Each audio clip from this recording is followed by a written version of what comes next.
last weekend, and did see up in the grandstand there over at Norwood, and I was actually talking to a number of people from the sample, and particularly people from Sturt, and they were talking to me about the qualities of this player, and they even ruffled the name of Robbie Flower, the way that he moves and the way he's so balanced and he's just so creative. But 219 games for Sturt Football Club, 93 goals, and a player that's so decorated. To get a player of that calibre to come in, the luxury to come into your football club, to add that sort of experience, it's just an amazing get for you.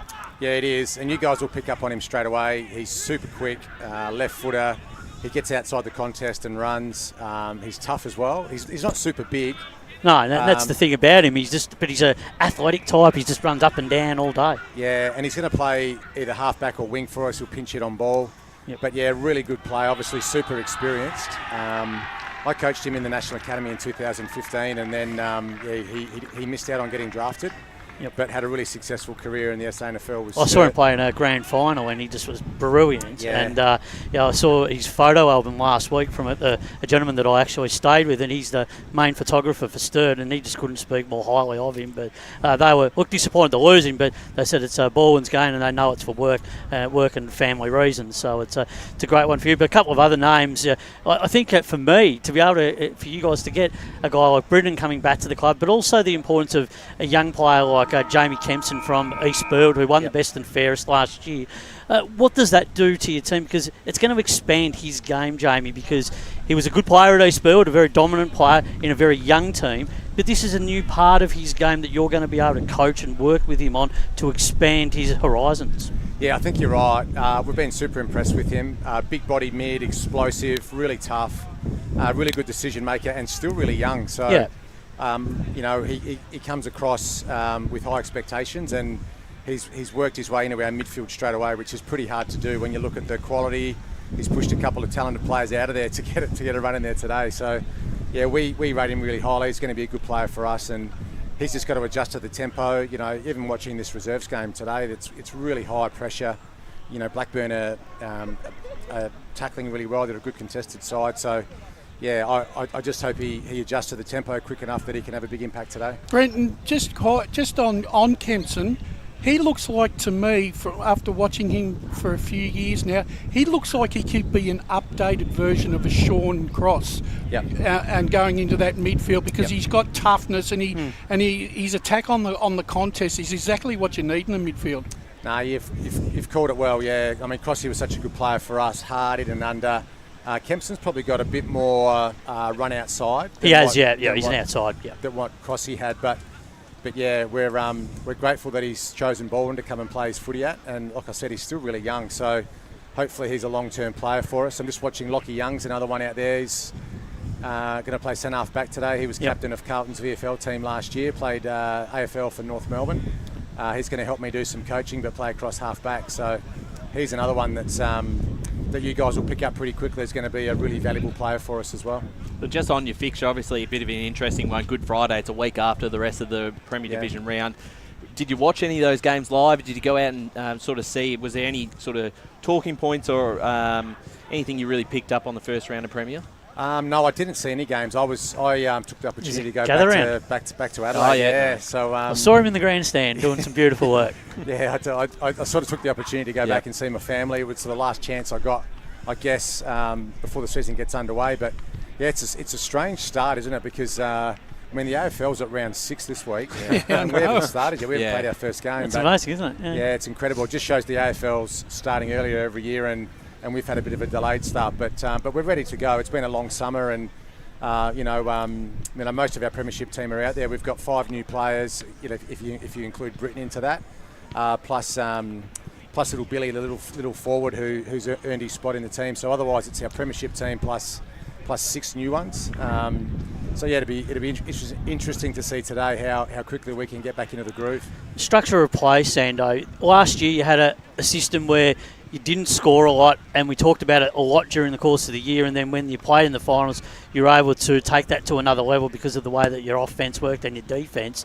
What do you have to tweak in 2025 to be a better side than what you were in 2024? What are some of the messaging and the key elements that you want to really drive home, particularly today, but also right throughout the course of the season to become that better side? Because you're going to have to take it to another level this season. No, you're right, exactly that. So we're a contest and defence side, so we keep sides to lower scores, and even in the final series last year, you know, we kept sides to less than 10 goals in every game. But sometimes when you overdose on defence, you just can't unlock your offence, and so we've got to make sure we work on that. Try and unlock a little bit more offence this year. We're going to play Walker forward today.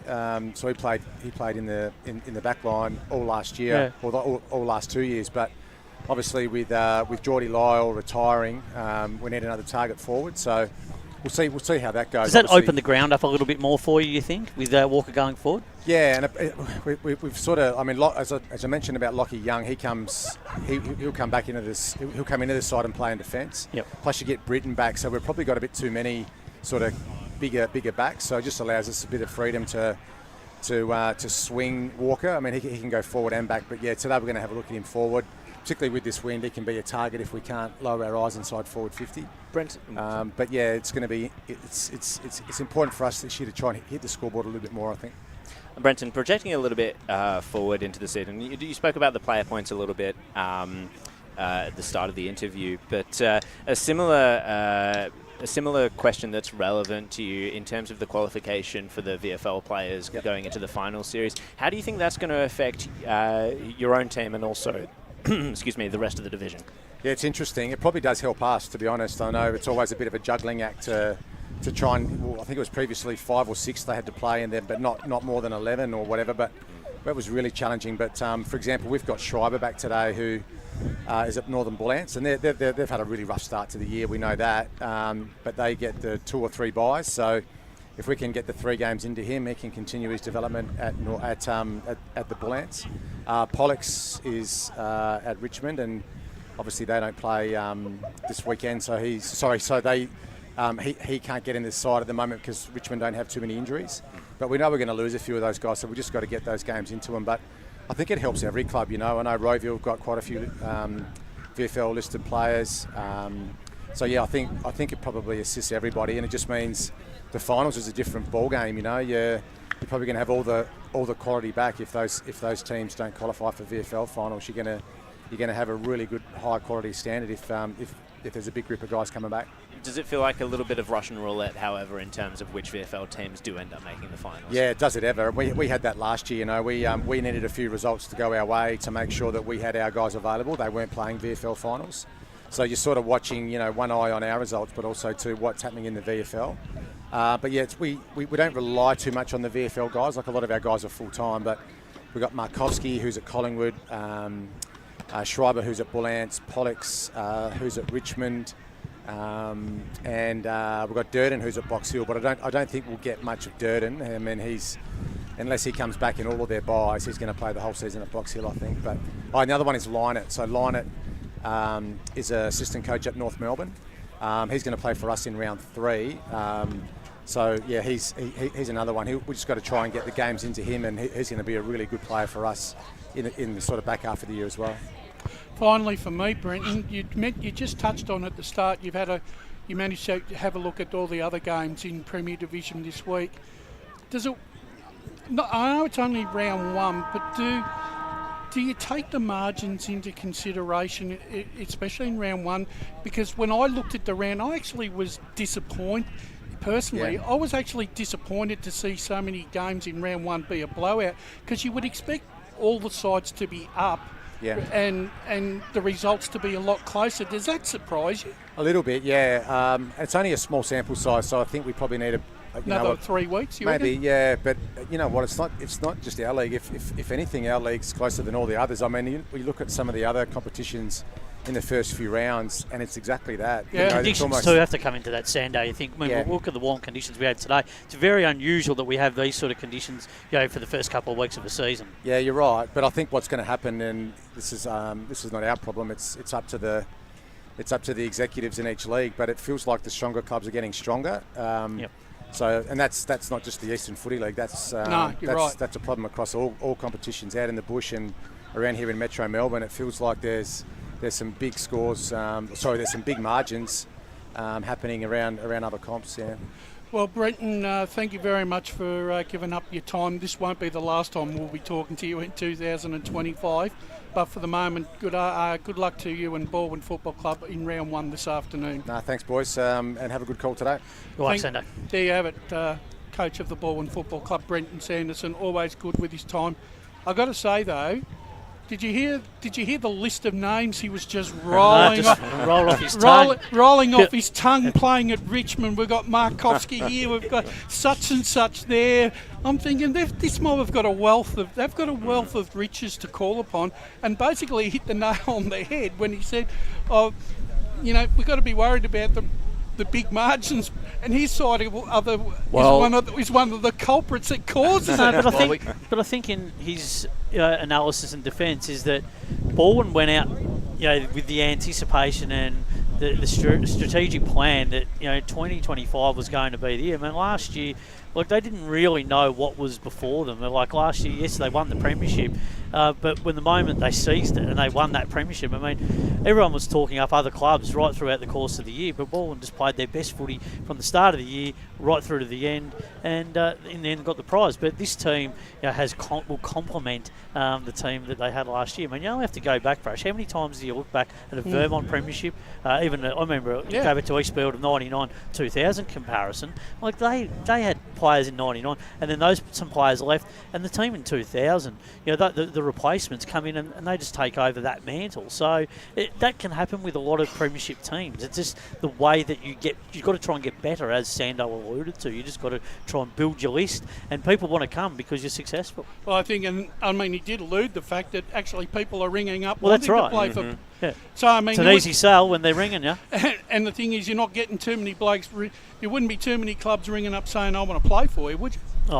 When you win a flag in Premier Division 2, and particularly in our league, it's a perfect advertisement. Why wouldn't you want to come down and play under someone like Brenton Sanderson, the knowledge and experience that he has from the AFL level? I mean, it's a perfect sell. Yeah, I mean, even have a look at a guy like Ben Silvani, that sort of player, type of calibre of player, who's out there again as well. I mean, it's been able to flies under the radar. He's going to fly under the radar. Yeah, absolutely. So as he said, they're going to be fighting they're going to be they'll be playing Russian roulette with their 46 points nearly every game this year. But kudos to them.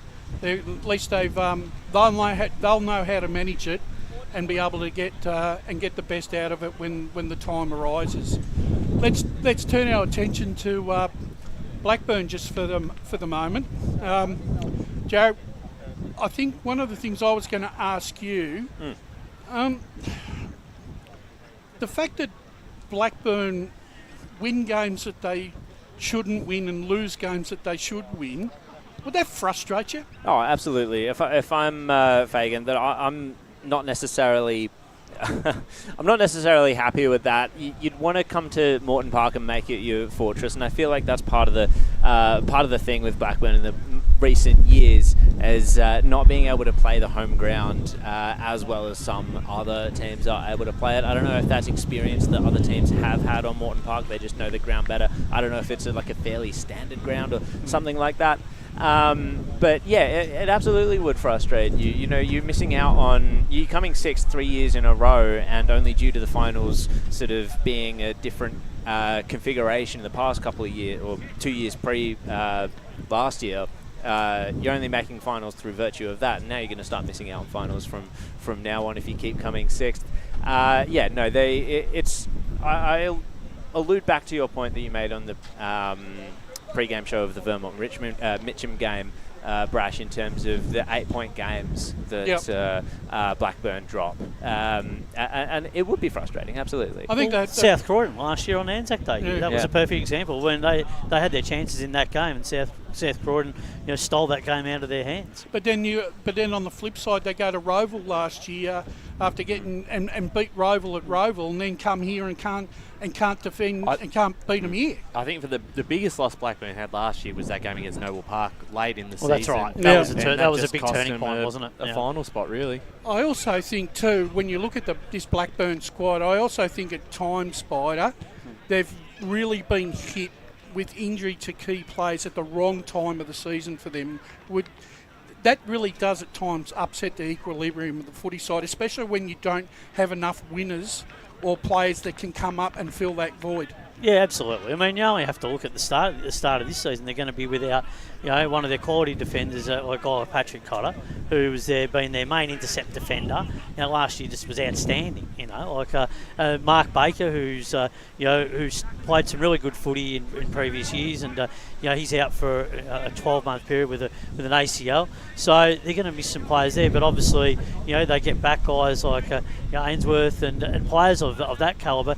Phil Tidy's back playing today, so they've got some really quality players, and they've got good depth, but they've got to be able to do it on a more consistent basis. And to get a guy like Riley Stoddart with AFL experience and good VFL experience into that team, he's going to be able to provide play that option where he can play midfield forward and has that credentials also to go back if necessary. But I think the big out is the Dan McKenzie one, for today not playing. If he was playing today, he'd really be able to steady down that defensive part of the ground. I mean, he's going to be a really important player for their prospects in 2025, just the way that he uses the ball, but his ability to be able to defend and just his experience. So they have got some good players, but it's just going to be able to how they can harness that throughout the course of the season. Sorry, Brash. Go on. They strike me as a team with a very even, sort of balanced best 22. I think they definitely do have their standout players, but they do have players that can sort of come in and out of not just of games, but of the team, of the best 22, and be replaced.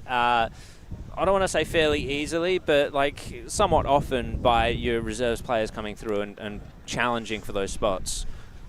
Yeah, you're right. One player that that I do like, and I like watching him play because he's got a bit of spunk about him, and he loves attacking the contest and running the lines. Is Mackenzie Dorian? Well, he's a quality player, and he's their heart and soul. So, Spider, have they for want of a better word, have they underutilised him in a position that he should be? Should he be playing in a more prominent position than where he's currently playing, wing half forward? Well, he's playing that role and probably playing it for the team. I think his preference would be to play a lot more on the ball for longer periods of time, but it's been a needs basis where he's had to push forward. But now with that flexibility of a guy like Riley Stoddart coming into the lineup, maybe he will get more midfield minutes, and he'll be able to get some more time in there. And I think they'll have that flexibility. So that's going to be a real interesting coaching move to see how they manage that throughout the course of this game this afternoon, but across the year in general. So they've got a little bit of thinking to do, Blackburn, I think. Ryan Ainsworth's become a very good leader of the Blackburn Football Club, especially across that half-back line. He seems to know the right areas to run to, and he's once again he's going to have to be the general in that back line this year to because they're going to be up against all these forward 50s in most of these sides this year. Pretty awesome, and the backs are going to have a really hard time this year, I think, in Premier. I agree, and I think we saw it last weekend with the game we saw with Wiedemann. Was just impossible to stop. Even on the Saturday, we saw a couple of big bags. Josh Fox had a very impressive game against South Croydon. They were struggling to control him, and again, they're a side that have got many options up forward. Balwyn are the same, so it's going to be tough. But Doncaster Reese was Shaki. Yeah, absolutely. And across the division, that's going to be the case. And Josh Walker playing more forward time this year. But it's a great achievement for Cade, who's also become senior captain of the side too this year. And a lot of the workload will obviously fall on his shoulders.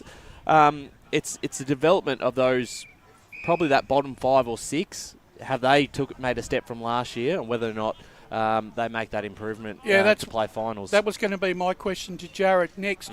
Jared, we look at the makeup of a lot of the sides in Premier Division, where some of the younger brigade are coming through, and they've played 2 years, maybe 2.5 years.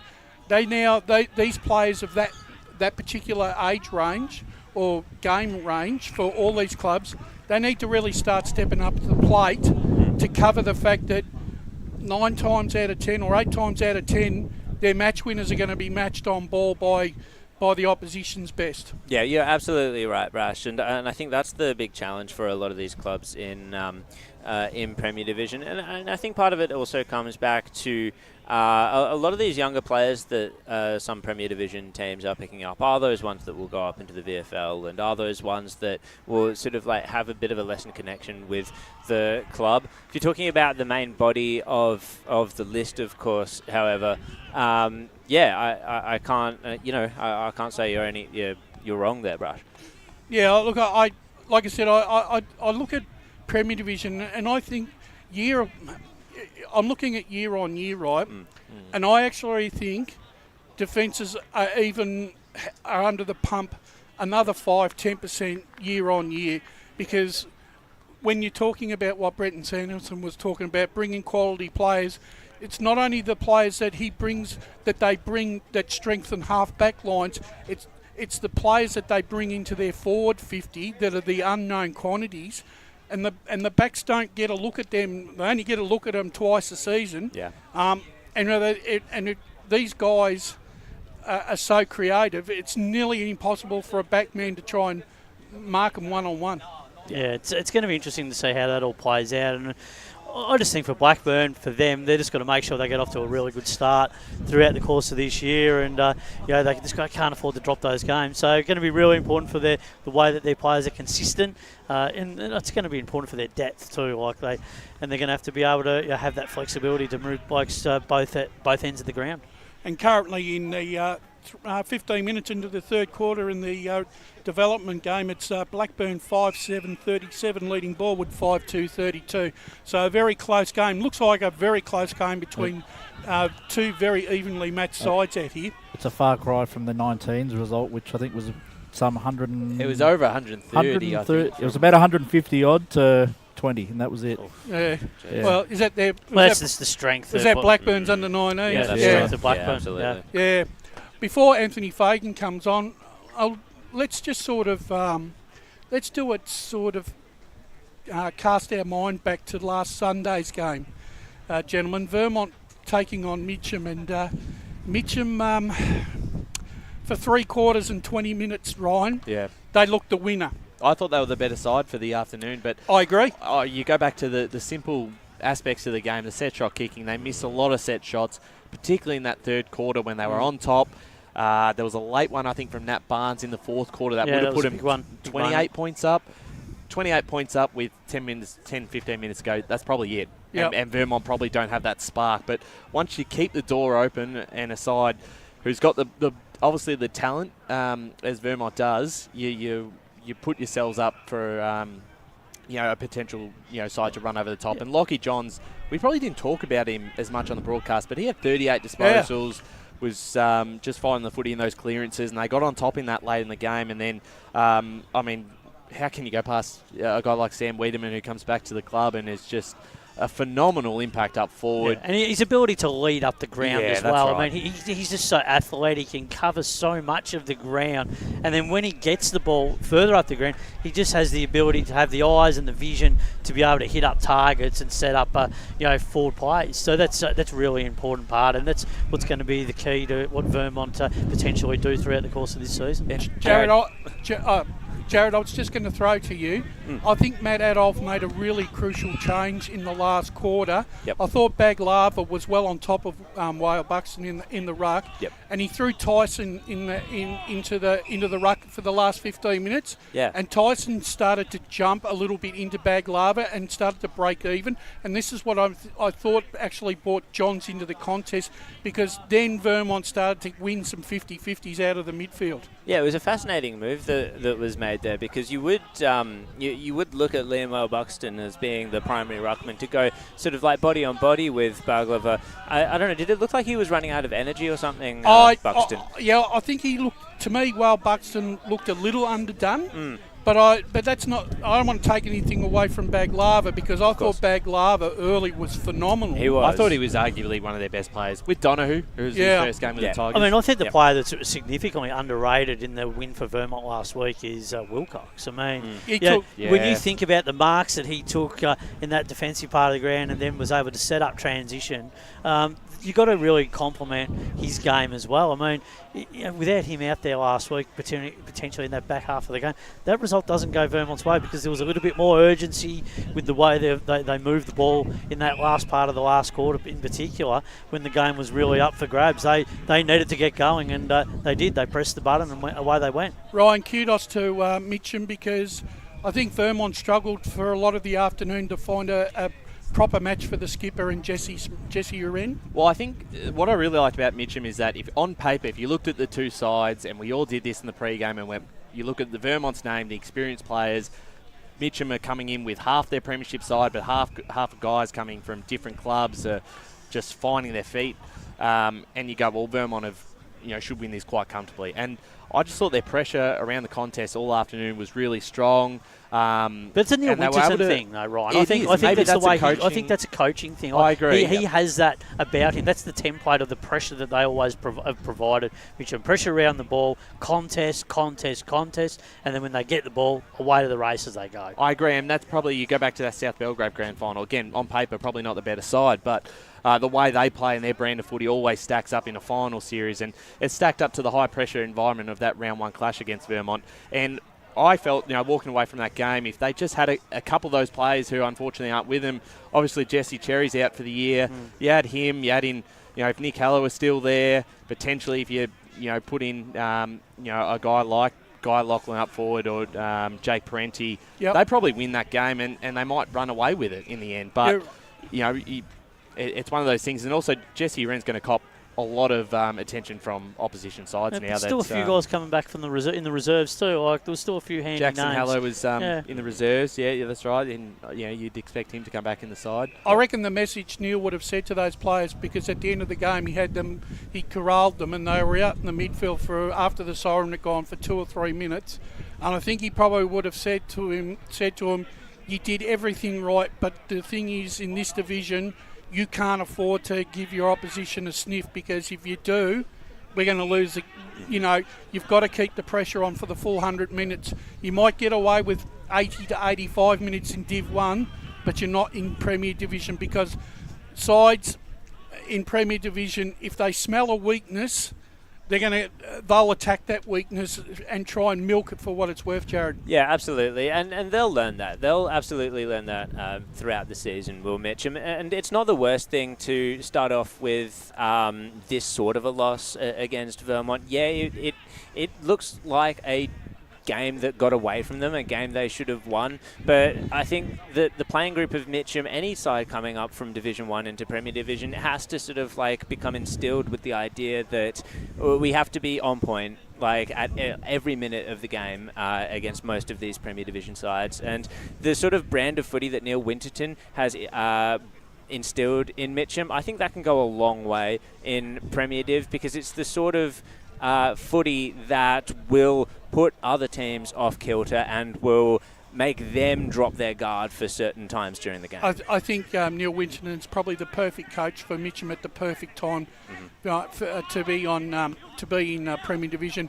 I was also impressed, Ryan, and I think this young man's going to create a few headaches for a lot of sides. Is Lucas Marrow in that forward 50. He was running rings around that Vermont back three quite. I just honestly, regularly. I couldn't believe how much space they gave him. It was a little bit of a disrespect to Marrow. Out the back, I think 3 or 4 times, just landed on his chest and obviously finished with the 5 goals, and it was quite important to the side. But we also, just on Vermont as well, because I know we've got Anthony Fagan coming, but it is round 1, so there is a bit of a chance to get used to. Obviously, it's a while to get into the season, and there were a few skill errors, but that will come with time. First time 2025 season, Blackburn coach Anthony Fagan joins us. Good afternoon, Anthony. Gentlemen, hope you're well. Good, thank you. Anthony, I'll come out with this up front. 3 years in a row you finished 6th. You've had 12 months yourself to have a look at this squad, make the changes necessary. How does 2025 look? Yeah, no, we're really confident heading into the start of the season. I think we had a great pre-season. The preparation has been really good. Bit of change naturally comes from year to year as well. Both sides have got 8 changes from when we played in round 18 last year, so probably a little more than what we would have thought 6 weeks ago, but few of the boys are out with injuries, which are coming back in the not too distant future, but we're excited by what opportunity presents today.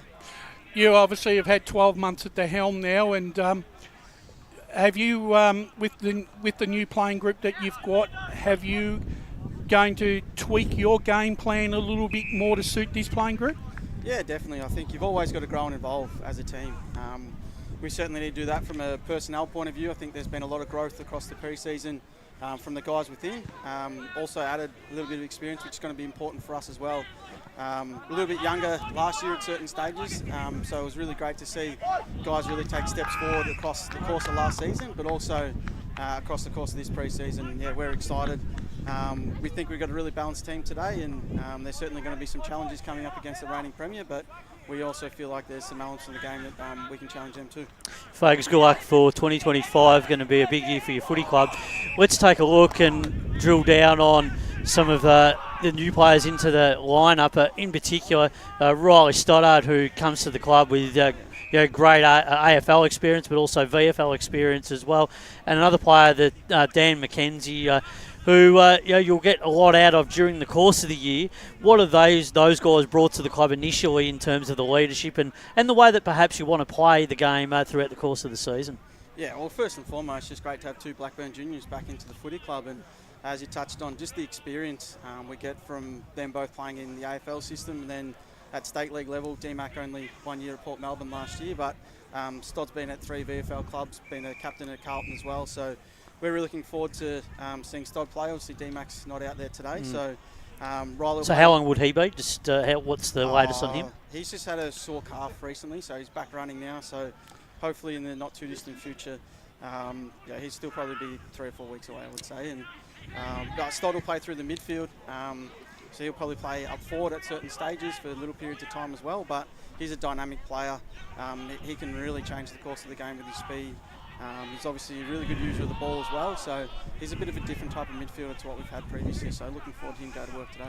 Will that be a way that you want to play this year? We were just talking before you came to wear about the role of Macadorian. Last year he went forward a little bit, played that wing half forward role, was kicking a lot of goals. Probably didn't get as much time on the ball as he probably would have liked, and he sort of felt probably he got squeezed out a bit.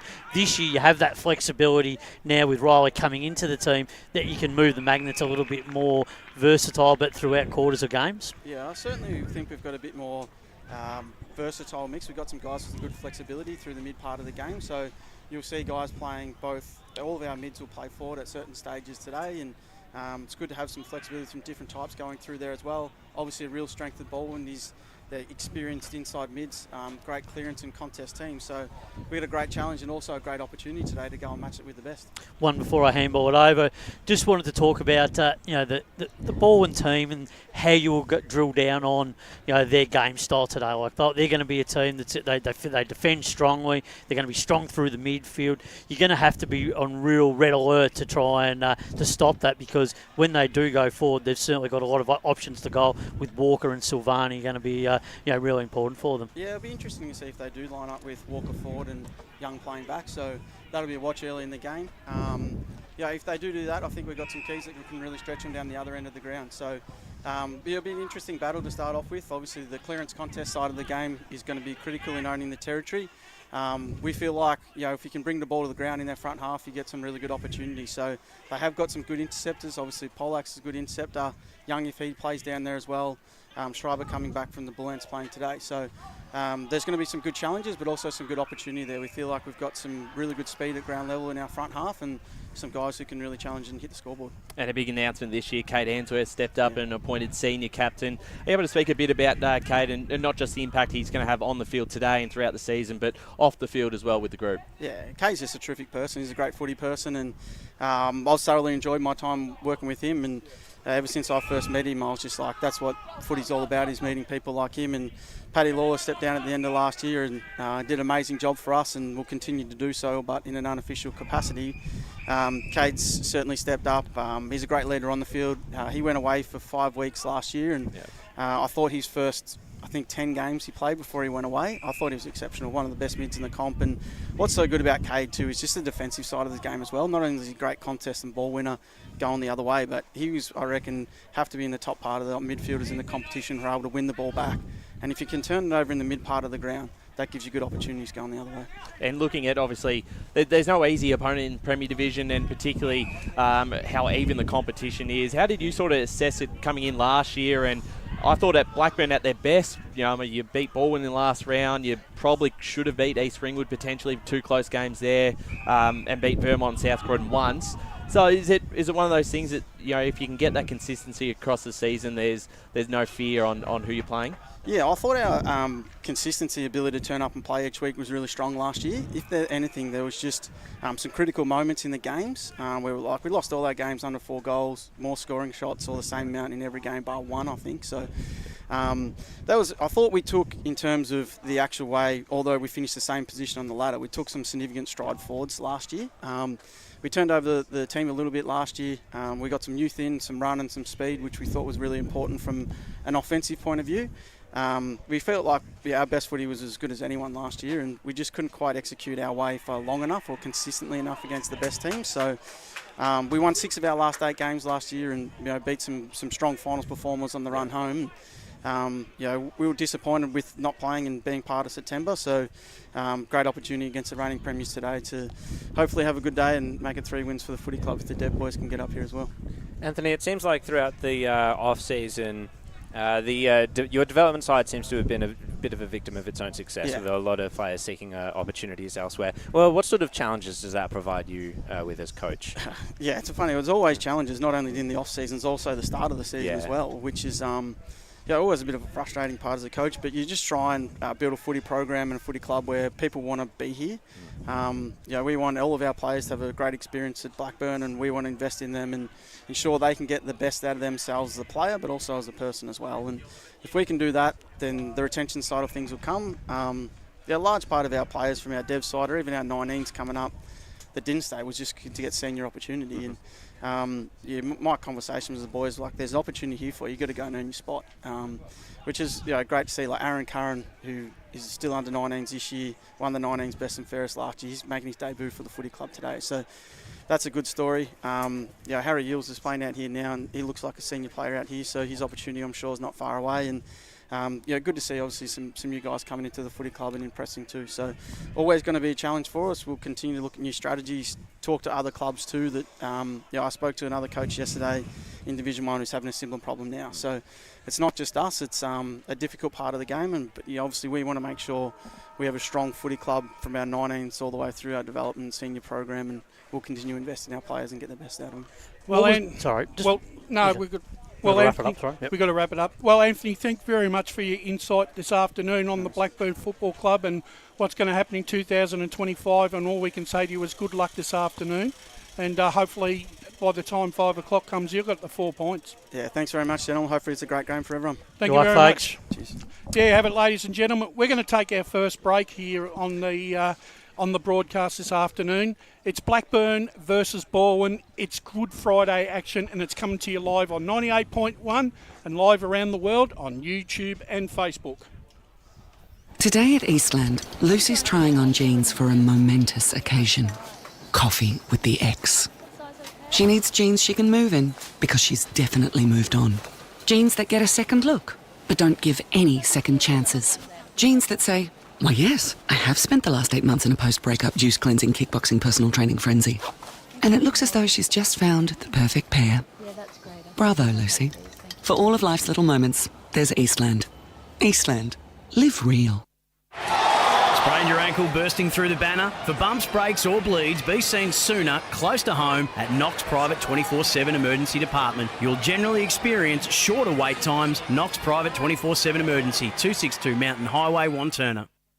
Do you feel good about your bank? Because there is a bank you can feel good about. They share their profits to fund big community projects, small community clubs, and vital emergency services. They've given $250 million to help Australian communities thrive. They have all the products and tech you expect from a big bank, with service you don't.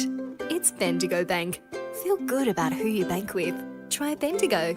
Search bendigobank.com.au or search Bendigo Bank near me. Tobin Brothers Funerals wear their heart on their sleeve. Their clear and easy-to-use website and Memory Maker app make it easy for families to make an informed decision. Here's James McLeod, Managing Director of Tobin Brothers Funerals. There's no mystery about our pricing. It is clearly displayed on our website and our app. We have staff standing by 24 hours a day, every day of the year to assist you in your absolute time of need. Visit tobinbrothers.com.au. Tobin Brothers Funerals, celebrating lives. There are only 3 things that should be flushed down your toilet: pee, poo and paper. Some wet wipes and antibacterial wipes say that you can flush them, but you can't. They clog up the toilet and pipes, causing expensive blockages. Save yourself a truckload of trouble. Put your wet wipes in the bin. To learn more, head to the Yarra Valley Water website, yvw.com.au/wet-wipes. Hi, Dylan Dow from the Baroni Football Netball Club here. When I need to grab a quick coffee or a bite to eat, I'm popping into Eastland. Eastland's more than a shopping centre. They support a range of community organisations and have been a major partner of the EFNL since 2018. Cheers, Eastland.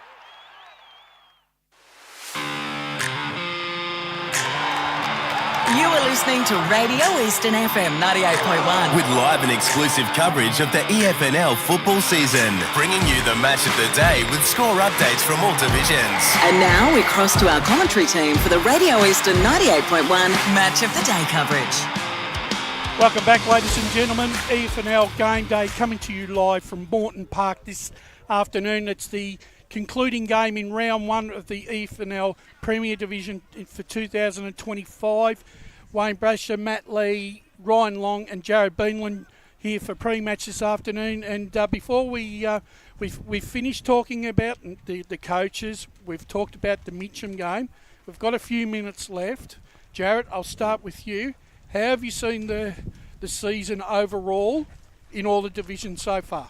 That's an interesting one because it's hard not to break it down division by division, but to sort of like keep it quick, I think it's been a fascinating start to the year. I'm really loving seeing each of the teams that have won go up, like Scoresby and Surrey Park, and really impressed themselves upon that division. Baronia as well, they've only had one chance against Bayswater so far, but like I'm looking forward to seeing them progress through the season. And then, of course, Mitcham as well, similar to Baronia. I've got high hopes for each of those teams going up a division. And again, fascinating starts for the teams going down divisions as well. Warrandyte, what are they going to do in Division 4? I think that's going to be, honestly, an interesting story to keep track of throughout the year. Some other teams, I think I've had question marks over, such as your Upper Ferntree Gullies and your Fair Parks, and it's all about the stories for me in terms of how teams progress throughout the seasons. And I think we've got the beginnings of some fascinating narratives to keep track of. What about you, Ryan? What have you thought so far of the? What are your thoughts on the opening couple of rounds in all the grades? And is there anything that to you that sort of sticks out? I don't know if necessarily sticks out. And as Spider mentioned earlier, these conditions, we don't usually get them in the first couple of rounds. So no, I it's think an Indian summer, isn't it? Yeah, there is. And for me, I don't really take much out of the first 2 rounds. I think once you get 4 to 5 weeks in, you probably get a bit more of a form guide on the consistency of sides, where they're going to be expected. I mean, there was obviously been some surprise results already. The Basin was one of those on the weekend where they knocked off Coldstream. That's a game that I don't think anyone here penciled down as an early win, and potentially that speaks volumes of both sides. Potentially that speaks the Basin are going to be a lot better off in this division than what we first thought. But maybe Coldstream as well in the first 2-3 games, they might be struggling a little bit too. And those sides, I agree with Jared with those sides who are coming up a division. Scoresby are one to watch this year with the way they've started off the season and just some of those guys that they've been able to bring into the side. Matt Traynor, coming into this division, and obviously, a lot of experience that he has. He's already had an immediate impact. Was arguably best on against Fair Park on the weekend, and they've also picked up quite a few players as well. So they're one to watch in Division 3 for sure. What about you, Spider? What are your thoughts? My early thoughts, actually, here at Division 2, when you actually just the surprise factor of Croydon's start to the season. To be honest, I just think that they've been extremely.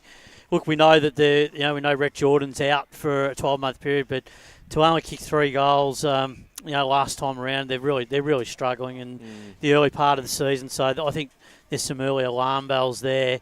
They've been really disappointing. I think Heathmont's been a side that we talked about so much in the season preview. We all had high expectations for them. They've also been really disappointing. I mean, Templestowe for me have really, started the season in really good style and have, illustrated that they're going to be one of the teams to beat in that division. And then you even look in Division 3. Sylvan, a positive start, winning their first couple of games. And even South Belgrave in Division 1. Everyone, we weren't too sure where to measure how good they were going to be, but their performances early in the season have been relatively positive as well. And then when you look at the result from last week, Park Orchards, to respond after the first round humiliation pretty much and disappointment, and with their performance to bounce back in the manner that they did, it just goes to show you. But we've got to be really careful where we measure them. I think they're still going to be right amongst it. And then you look down in Division 4. I mean, you can't help be impressed with Balwyn Templestowe. I mean, that first up win and a really good win last week. Yes, they lost, but they were competitive for a majority of the afternoon against Chirnside Park and looked like they were going to take it right to the wire. And then when you look at North Croydon, I mean, Croydon North Hemlock, I mean, the win last week, that'll get their season up and running. And Kilsyth, who we've all thought that might be up near the top, they've sort of struggled in the early part of the season with guys were injured. And I suppose Whitehorse as well, they're going to be the team, only playing the one game, but they look like they've pretty much stamped in Pravada, saying that they're going to be a team to certainly watch. Division 4 for me, I think it gets even and evener each year, and I think we've got the perfect mix where, unfortunately, we'd love to get that 8th team in, and hopefully Nuttawading can get back into this competition. But you look at Forest Hill's performance in round 1, very, very competitive against Kilsyth. Hopefully they can be able to manage that throughout the season. You talk about, as Spider mentioned, Croydon North getting a win on the weekend against Kilsyth and showing that all the talk over the off season, it's not for nothing. They really do think that they can play finals this year. They can, and even if they don't play finals, they can win those between 6 and 8 games and really push a lot of sides. More than what they've won last year or ever, and that straight away is an instant success on what they've been able to do this season. And then the Bull Ants, we did see them in round 1, and you can see why they could be a final side this year with some of the Premier Division players who've come down to return to the club. And there's not going to be much room for movement, boys, because Wantirna and South and East Pearl both lost their opening games by small margins too. So it just shows you how even Division 2 is going to be. Wins are going to be at a premium, so you've got to be on your game. Jared? I was going to go back to Division 4 because I think there's just a really interesting quartet of teams in Warrandyte, Whitehorse, Bulleen, Templestowe and Croydon North Hemlock fighting out for those finals positions. One of them is, if we then factor in Kilsyth or if we're not factoring in Kilsyth and Forest Hill, if we're thinking they may finish in the bottom half of the ladder, one of those 4 teams is going to miss out. And I think it's going to be an absolute struggle or a titanic struggle for that final spot. And I think each team's going to have to be on their game, especially in those away games, to take those 8-point games and make sure they capitalise on any momentum that they have throughout the season. Well, my thoughts are that in Division 4, I think it's put this way. I think Chirnside are clearly the best side in this division. On ability or talent, or actually the best team? I just on the form that they've shown so far this season. Not necessarily based I find that a bit interesting. An interesting assessment. However, I think 2nd, 3rd, and 4th are going to be up for grabs. Yep. I think if Chirnside do everything right, Spider, they could be 12 and zip or something, right, in a 16-game season and basically have top spot off and a double chance pretty much. Whereas I think 2nd, 3rd, and 4th they will go down to the wire. I reckon there's 4 in it. And how those 4 pan out is going to be the $64 question. I think in Division 3, however, I'm seeing a clear divide. I think the top 5 sides are going to certainly space themselves probably by mid-season. I was speaking to someone from Fair Park, after they got blitzed last weekend, and their problem now is they've lost all their good key players that they've had over the last couple of years have moved on, and now they're left with basically a bare bone side. But it worries me that a side in Division 3 is getting beaten by 123 points. It shouldn't be happening. I don't think it should be happening. Do you not agree? I know Scoresby, and I think out of all the teams in Division 3, I think Scoresby have recruited the best. What are your thoughts on that? Yeah, I have to agree, right? Yeah, I think so. And I think, Donvale's still, for me, the benchmark, but they didn't have to recruit. They've got that list together. And even Knox, really. And Knox, again, probably they did more of their recruiting last year and now consolidating on this list. So I think the test will come when those three probably play each other. Is there a fourth side that potentially might jump into that mix of, real premiership contender? I'm not sure, but for me, those are your three. I think there's a wild card in Division 3, and for me, it's Ferntree Gully. Well, it's the Jaden Stevenson factor, isn't it? Yeah. I mean, if he's on fire every week, and we've talked about it during the pre-season. I mean, he'll be the player that they, just crave, and he'll be the one that drags them over the line in games. Yep. For mine, Division 2 is probably going to be the division that will go down to the wire, because I think... At both ends of the ladder. Yeah, because I honestly, in my opinion, I reckon there's 8 genuine finalists in Division 2 this year. Yep. And the thing that worries me about a side like Croydon, who were last year's grand finalist, I'm really worried that they may not score enough. They may not be able to hit the scoreboard right enough to gain enough percentage even to make finals, Jared. And heading back to what Sanderson said, right, about unlocking your back line. Yeah. For many years, the pillar, the Croydon back line has been their pillar. And I think they're at the stage where, like Sanderson said, they need to start unlocking that back line so that they can start getting some put scoreboard pressure on. Otherwise, they're going to be going down the same path, don't you think? You're absolutely right. And it's been years now, and we've been saying that Croydon's Achilles heel is their forward line. I mean, we were saying that back in Division 1, the year that both they and Lilydale dropped down. So I think this is something that they've had time to address, and it's kind of surprising to me that they haven't been able to go out and, find that big recruit. I mean, Rhett Jordan was obviously the one, but that's one player. He needs help. He needs help. But also now he's not there because of injury. No. And he's just coaching. So now that they just lack that depth to be able to bring up and automatically replace him. Yep. In terms of balance of side in the opening couple of rounds, who have got the best setup, I think Templestowe have got the best setup. With Michael Fogarty back in that midfield, he gives them real grunt and leadership and run. And then you probably, this guy, and I've said this in the opening rounds and I will say it again, Daniel Cooper could be the recruit of the season in Division 2. We talked about it in the pre-season preview, and that's why I really leant towards Templestowe winning the premiership this year. I just think that their recruiting has really been really specifically pointed, and I think what they've really gone out and done is identified what they needed, and that was a forward. We saw what he did out here on Anzac Day last year against Blackburn when he played against South Croydon. I mean, that's that sort of player that has that art, forward-line craft, that can do you damage, and he's doing that already for Templestowe in absolute spades. And you get a guy like Matt Mariani into that team as well. It just shows you that they are covered in all areas of their ground. As well as the Doncaster East guys they've been able to pick up. Tricula, the Paparonis brothers. I mean, these are Premier Division players coming along to the side, and I probably, who tipped it? I think you tipped him for the flag, and I think it was a good tip on we probably got sucked in a little bit to the Heathmont hype and where they were a couple of years ago with a grand final. But if this Templestowe side stays the same for majority of the season, they're not going to lose too many games. And I can also probably accuse Heathmont not to the same degree as Croydon, because I know Heathmont. We all know Heathmont on their day. When they do get their forward line going, they are capable of kicking big scores, and they have shown that in the past. But I don't see that from Croydon. So that's the difference between those two sides.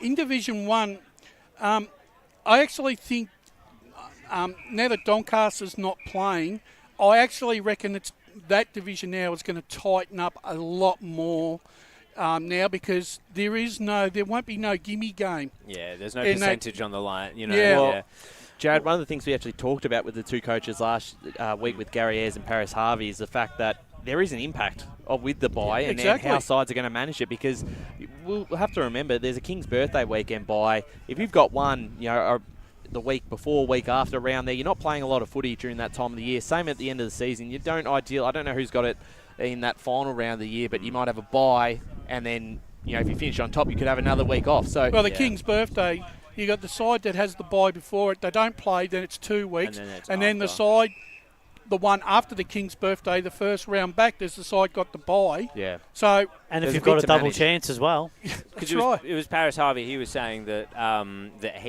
the Park Orchards are the one with the bye before King's birthday, I believe. And just looking quickly at round 18, it's actually Norwood. Well, it's not going to matter. Yeah, so look, the reality is better result. Look, we know that Norwood's going to have a season of difficulty in the challenges. So, but look, I think in terms of all the other teams, it's going to be quite an even division, and teams can beat those. Bayswater have shown that they can be competitive. They've shown that they're going to be a team that they're going to be hard to beat at times.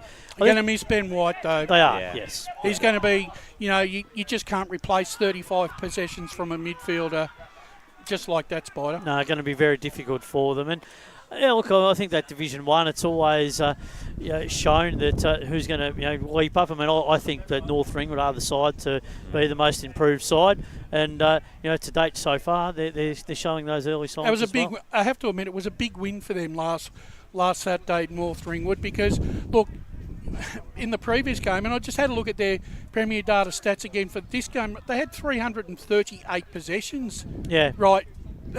North Ringwood, and in round 1 they had 318. And that'd have to be up on last year's total. Most definitely. They've changed the way they play.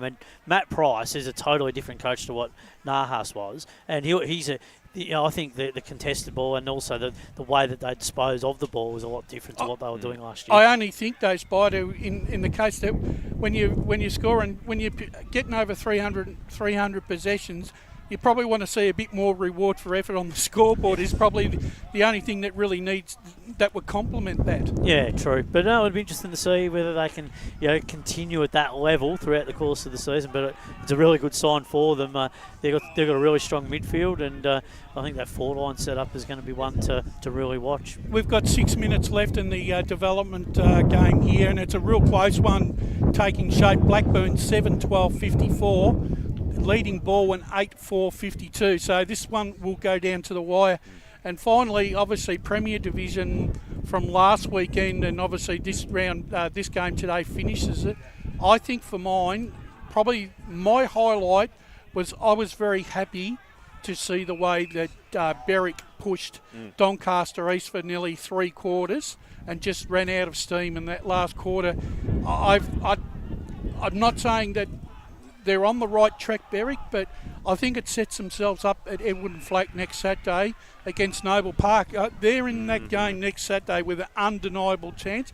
But the only other thing that worries me about Premier Division is the fact that I don't like seeing the margins that I did early on. Yeah, true. And the concern, Ryan, for me is South Croydon. That margin against East Ringwood last week, if that is the margin of South Croydon and that's an indicator of where they're tracking in this season, then that is a red flag for me as well for them, because they need to be more competitive. Otherwise, they could find themselves down the bottom end. Particularly when they were in front at half time and just 18 goals to 1 That just sounds like a genuine lack of effort and attitude to me. You would think that Brendan Allen would have to address that. Yeah, we'll see how they go next week, which is a big one against Blackburn too, Anzac Day. Yeah. Well, gentlemen, that's pre-match done and dusted for Good Friday. A really good discussion. Great content from coaches Sanderson and Fagan, and fantastic input from the team. So we're going to wind it up now, and we're going to assemble the call team and get the main show on the road. But this is EFNL Game Day. We're coming to you live from Moreton Park. It's Blackburn versus Balwyn. It's live on Radio Eastern 98.1 and all around the world on YouTube and Facebook. As Sarah opened her best friend Jackie's wedding invitation, she was overcome with a wave of emotion. while her two young boys wrestled on the floor. Tears of happiness rolled down Sarah's cheeks as she saw the words she'd been longing to see. Please note, this wedding will be a child-free event. Well, Sarah, looks like we're off to Eastland for a new frock and some heels. Let's book in that babysitter. For all of life's little moments, there's Eastland. Eastland. Live real. At Yarra Valley Water, we know reducing your shower time, or show time, to 4 minutes can save you an average of $200 a year on water and energy bills. Shower shorter. Save water. Authorised by the Victorian Government, 1 Treasury Place, Melbourne. Sprained your ankle, bursting through the banner? Broke a finger, high-fiving the ruckman? Or did you run into the goal post again? For bumps, breaks or bleeds, be seen sooner, close to home at Knox Private 24/7 Emergency Department. The preferred provider of emergency care to the Eastern Football Netball League, you'll generally experience shorter wait times. You don't need private health, but there is an out-of-pocket fee. Be seen sooner, close to home at Knox Private 24/7 Emergency Department, 262 Mountain Highway, Wantirna. Do you feel good about your bank? Because there is a bank you can feel good about. They share their profits to fund big community projects, small community clubs, and vital emergency services. They've given $250 million to help Australian communities thrive. They have all the products and tech you expect from a big bank, with service you don't. It's Bendigo Bank. Feel good about who you bank with. Try Bendigo. Search bendigobank.com.au or search Bendigo Bank near me. The first time I met the team at Tobin Brothers Funerals, I felt like I'd known them for years. They're so caring, honest and passionate. James McLeod, Managing Director of Tobin Brothers Funerals, sums it up best when he says, Every day our people get out of bed to assist client families in their absolute time of need.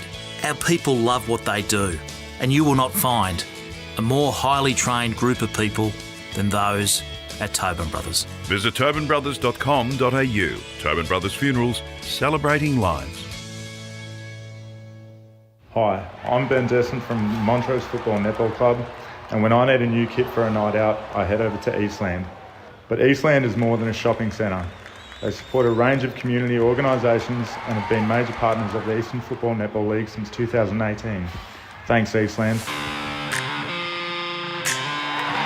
You are listening to Radio Eastern FM 98.1. With live and exclusive coverage of the EFNL football season, bringing you the match of the day with score updates from all divisions. And now we cross to our commentary team for the Radio Eastern 98.1 Match of the Day coverage. Welcome back to Moreton Park for the Eastland Match of the Round Good Friday edition. It's back for season 2025. Blackburn against Balwyn out here at Moreton Park. Should be a very entertaining contest. Hopefully as good as this development game. It's Blackburn 7-12-54, trailing Balwyn 9-4-58, but they do have a shot on goal at this stage. With inside the last minute of this contest. Sure, I'm looking forward to what is set up to be a really interesting contest between two sides who have built a nice rivalry ever since 2017 when the Good Friday game first started. I'm Josh Ward, joined in the caller's chair by Gavin Casey this afternoon. Welcome, Gav. Thanks for having me, Josh. Good to be with you, and what a glorious day. Yeah. It's the endless summer. It's been a glorious summer for Balwyn.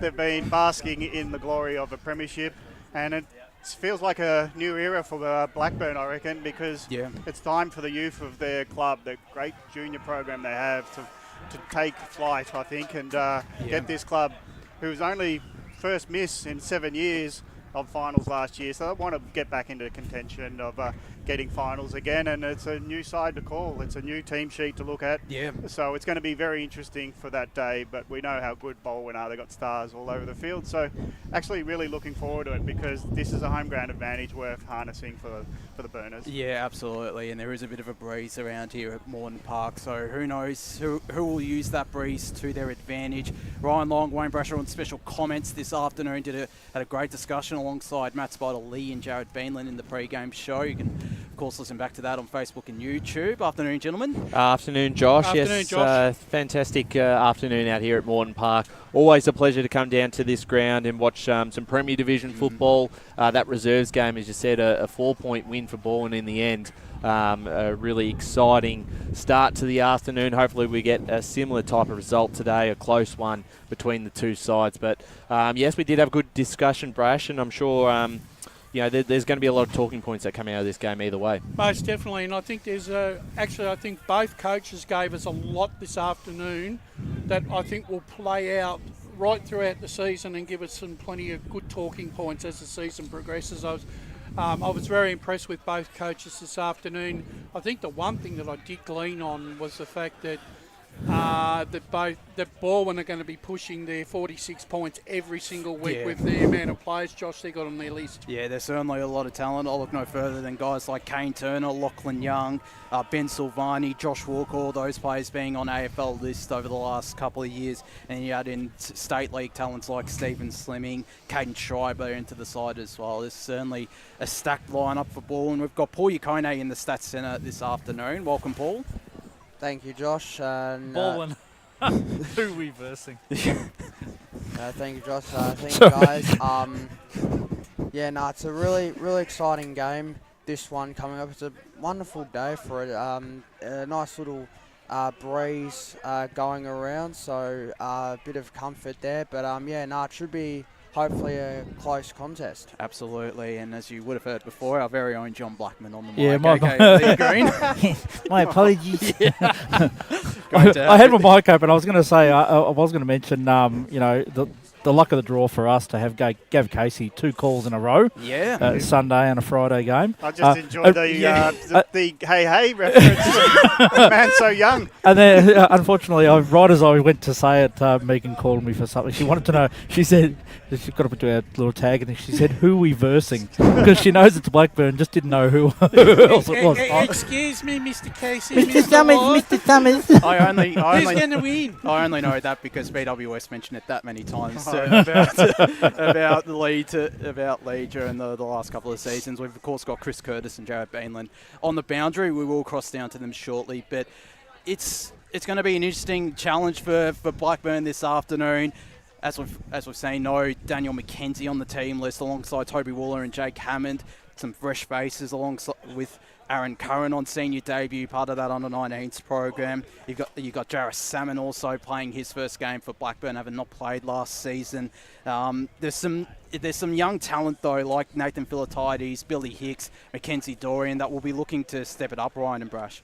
Yeah, you're absolutely right. And speaking to obviously Fagan in the pre-game, he spoke really well about some of the changes that the side has made, and some of those younger players that will get a chance this season, and a lot of players who he pointed out in the even in the reserves game, Brash, who was one of those who are guys to have a look at this season who'll get their chance at obviously the senior level. And Josh, this is a side that at their best last year, they did prove that they could beat anyone. They beat Balwyn late in the season, and I'm not saying that means they're going to come out today and beat the reigning premiers at full strength, but they have proven that they are a final side. Like I would be very surprised this year if they're not in the mix when you get to the back half of the year. But in saying that, it is such an even competition, and even a game like this in round one, Brash, the 4 points, eventually they all count. So if they can pull one off, which would be considered an upset, that's going to go a long way for their chances obviously of playing footy in September this year. Boundary. Let's go down Andrew side, Chris Curtis. G'day, gents. It's actually Jared. That's okay. Every time. I was just thinking that. Got such a normal voice. I don't know. you have deep dulcet tones, both you, Jared and Chris. Anyway, what are conditions down like on ground level? What are conditions like? Well, obviously it's a very warm day down here, so it's going to be interesting to see which team can run out the heat the best. The wind has just died down a little bit. We were experiencing a lot of wind during the pre-match show, but interestingly, it's dropped off a little bit. We'll keep an eye on that. We'll see if it picks up again. I wouldn't be surprised if it does. It's still sort of swirling around a little bit. And great crowd down here as well. The Red Jackets are out in force here to see their boys play the first game of the season. What are your tips, boys? I reckon I've got, I think Blackburn, they get up for these games. I think the margin will blow out a little bit throughout the game in Balwyn's favour, but I reckon Blackburn will be able to peg it back. I'm going to say it's still going to be Balwyn by about 1.5 goals. What about you, Chris? I probably agree there. I just think that Balwyn's got the strongest side here, but obviously sense of occasion, I don't think it'll be too big of a margin here. I'm going to say Balwyn, but only by about 7 points. What about you, Paul? What do you reckon? Yeah, I reckon going on those reasons, Balwyn are full strength, and I think it will be close. Blackburn will be up for this game as well, but I'm going to go Balwyn by about 8 points. I got Balwyn by 26, Ryan. I've got Balwyn by 4 goals. I just think with some of those guys that they've brought in, Stephen Slimming, as Spider mentioned in the pre-game, the impact that he's going to have straight away, and some of those position changes. But if we see Josh Walker play a bit more forward, if he can get on top of the contest early and kick a couple of early ones, for me, Balwyn get it done. But I think there's going to be stages where Blackburn will really challenge him today. Absolutely. Gav Casey, your tip and margin? I just want to make a mention of the heat here. I reckon you go hard for as long as you can. Yeah. If you're going to fade out, it's better than trying to leave something in the tank because both sides are going to be exhausted. So I don't think you play that game of reserving energy. I think you go for it. I think Blackburn will be up for it for a big half. They've got conditions to suit probably if they can get up and going on run.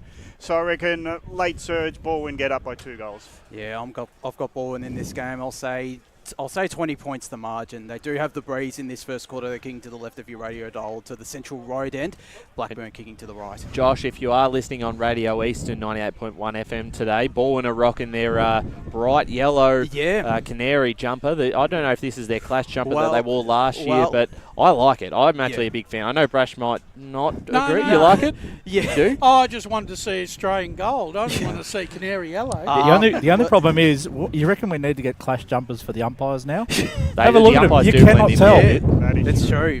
It is their. Are junior you calling them biased? It is their junior jumper actually, Balwyn, and their senior women's wore it last week in their first game. Obviously, getting the job done against Knox, and the senior men's will be looking to follow. I'm a big fan of it. Yeah, I love it as well. I must admit, and I like the old school classic logo with the BFC down the bottom of the jumpers. So certainly going to be interesting. It's going to be Chevy Anderson and Lachlan Harry in this first ruck contest as that breeze starts to really pick up. It must have sensed that we're just about to get started out here at Moreton Park for the Eastland Match of the Round. Good Friday special between Blackburn and Balwyn. It's Gav Casey to get us underway. Fantastic to get the season underway for the Premiers and the home side Blackburn. Oof. Blackburn trying to get out of the middle, legs taken, so it'll be free kick advantage. Long ball to the goal square, 1v1. Will it be a Blackburn goal on the line? No, the attacker can't get there, and at ground level Wood was trying to be the opportunist, or that was potentially Oglethorpe in there as well. He couldn't get onto it. Great goal kicker last year. So straight out of the middle for the Burners. Balwyn under a heap of problems. Getting it Carmody. He gets tackled before he can kick it. Straggles his kick in the end, and it goes over for point near side right behind for Blackburn. So they get the first score on the board. It was quick. It went straight down from the centre, and a minor score for Blackburn. So they'll look to go to the broadcast side, Will the Tigers. In fact, they go straight through the spine. A big leap there from the Blackburn defender. On the ground, the Tigers should have the numbers. Out the back, Isaiah Markovsky will run onto it. Nice handball from Haley. Markovsky goes for goal! And that is brilliant transition play from Balwyn. From defence to attack in almost 20 seconds, and they get the first on the board. 1 straight 6. Blackburn 1 behind. A minute gone. First quarter, Benny Gobank scored. Ryan, the thing is, the same thing happened last week. The half-back line seemed to push up too much into the midfield, and they leave themselves too much to come back when they get caught on transition play. Boundary. Let's go down to the boundary, Jared Beanland. Yeah, a couple of quick early game matchups. We've got Trembath going to Josh Walker. That's a huge job for him as Walker pushes forward. And it was Tom Maher against Charlie Haley. As you, on your point, Brad, Maher just got sucked up a little bit into the contest. It fell out to Charlie Haley. He was able to give the handball off to Markovsky, who was sprinting forward. So they might have to keep that in check a little bit. Anderson wins the tap, but it goes Blackburn's way. And another inside 50. It doesn't reach the leading up forward of Carmody, and it's been chopped off. So Balwyn hold up again nicely in defence. Can they transition as quickly as last time? Long ball doesn't suit Tillich, and in the good position were bodied position, held his ground, took the mark on his chest. He's looking inboard, maybe dangerous with a bit of a breeze, making the kicks potentially fluky. So he's playing the percentages, going boundary side. Anderson positions himself and his opponents under the ball, and it's nicely held ground there on the wing. Long driving ball to half forward. Again, it goes back towards the defender Worm. It gets pushed off. Advantage played for Blackburn. They'll get it short to Dorian. He's on the wing. One bounce before he even gets going. Now a long ball inside 50, hoping for a fly. Defenders in there beautifully to knock it away from the forward option. So Balwyn scrapped nicely. They've been tackled. The umpire's a long ball. It's a long whistle, and allows for Balwyn to cough up a free kick for holding the ball. He wouldn't ball it up, the umpire, so the defender was under pressure to get rid of it under the tackle. Probably didn't have prior, but never mind, says the Burners. They're happy to have a shot at goal, and it's in the hands of Oglethorpe. Charlie Oglethorpe, from 40 metres out, will look to get Blackburn's first. Just for his confidence early, this is an important one to kick through and keep Blackburn moving early. Thoughts on the free kick there, Brash? I didn't think it was there, Gav. Yeah, prior wasn't there, but once you've got it for long enough, I suppose you drop it in the tackle, you're potentially going to give up a free kick. Oglethorpe is not complaining. From straight in front, 30 out. He makes the umpire only move a little, and it's a goal anyway. Blackburn are on the board. They lead 1-1-7. Balwyn 1 straight 6. It's a fast start to this game. Round 1 encounter a week after the competition started. And great play from Liam Malone to bring the ball to ground and create an opportunity for Blackburn inside forward 50 on Blackburn debut as well. That was really good kick there by Oglethorpe. He's one of those players that is probably in his third year now on the senior side. Boundary. Yeah, he'll need to step up to the plate this year. Boundary side to Jared Beanland. A little bit more of the matchup information down in the Blackburn forward line this time. Liam Malone's been followed around by Jackson Pollux and Daniel Wood. He's got Caden Schreiber against him too. As Blackburn go forward again, they win yet another centre clearance. Schreiber bustling his way through, will wheel onto his left, look to go to the left half forward flank, looking for Tilly. Gets out the back now for Markovski. There's a holding free kick. Advantage could have been there for Markovski. In fact, it's going to Blackburn as they look to this broadcast side. Dorian parked underneath this from the side. A great mark taken right in front of us by Daniel Wood, the Box Hill Hawks listed player. He has a right half forward flank around 50 metres out from goal. Sends it to the hot spot. Malone's there.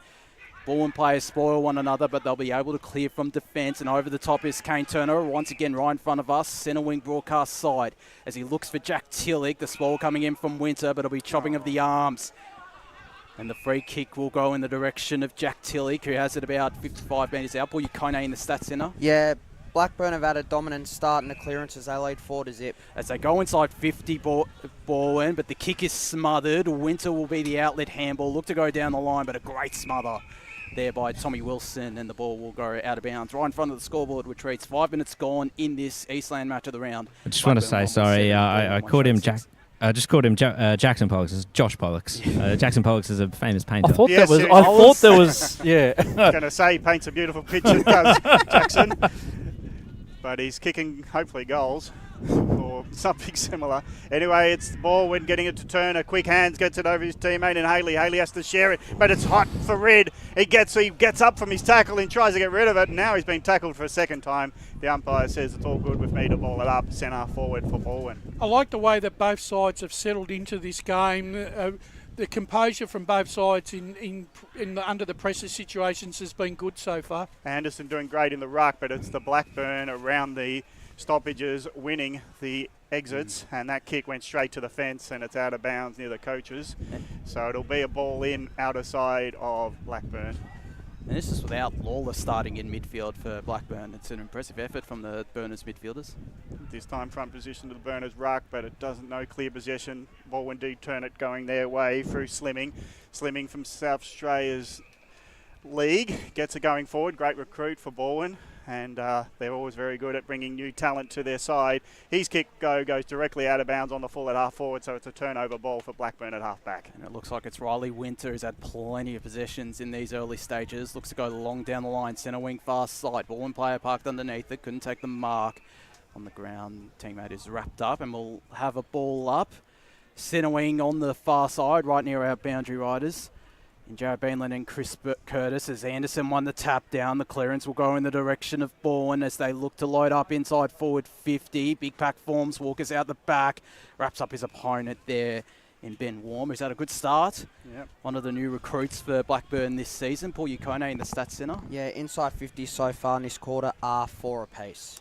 As we get this ball tossed back up, Blackburn won the tap down. Walker spun his way out of trouble, couldn't get ball to boot, and Blackburn will look to repel as they go down this broadcast side wing. Mackenzie Dorian parked underneath this, couldn't take the mark. It trickles out of bounds.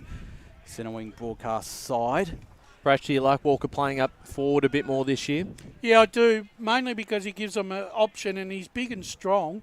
And I reckon if you could kick the ball to him one-on-one, he'll beat you on a lead, but he also will be able to use his body and outmaneuver players. As Anderson did well to get the tap down, it'll be Bejea who tries to get the clearance. The high free kick will be paid to Blackburn. It looks like it's Will Oglethorpe who has it at the right half back flank for the Burners. Goes short back to Bejea, one of the young stars of this Blackburn lineup. Of course, one of many to have played through their junior system.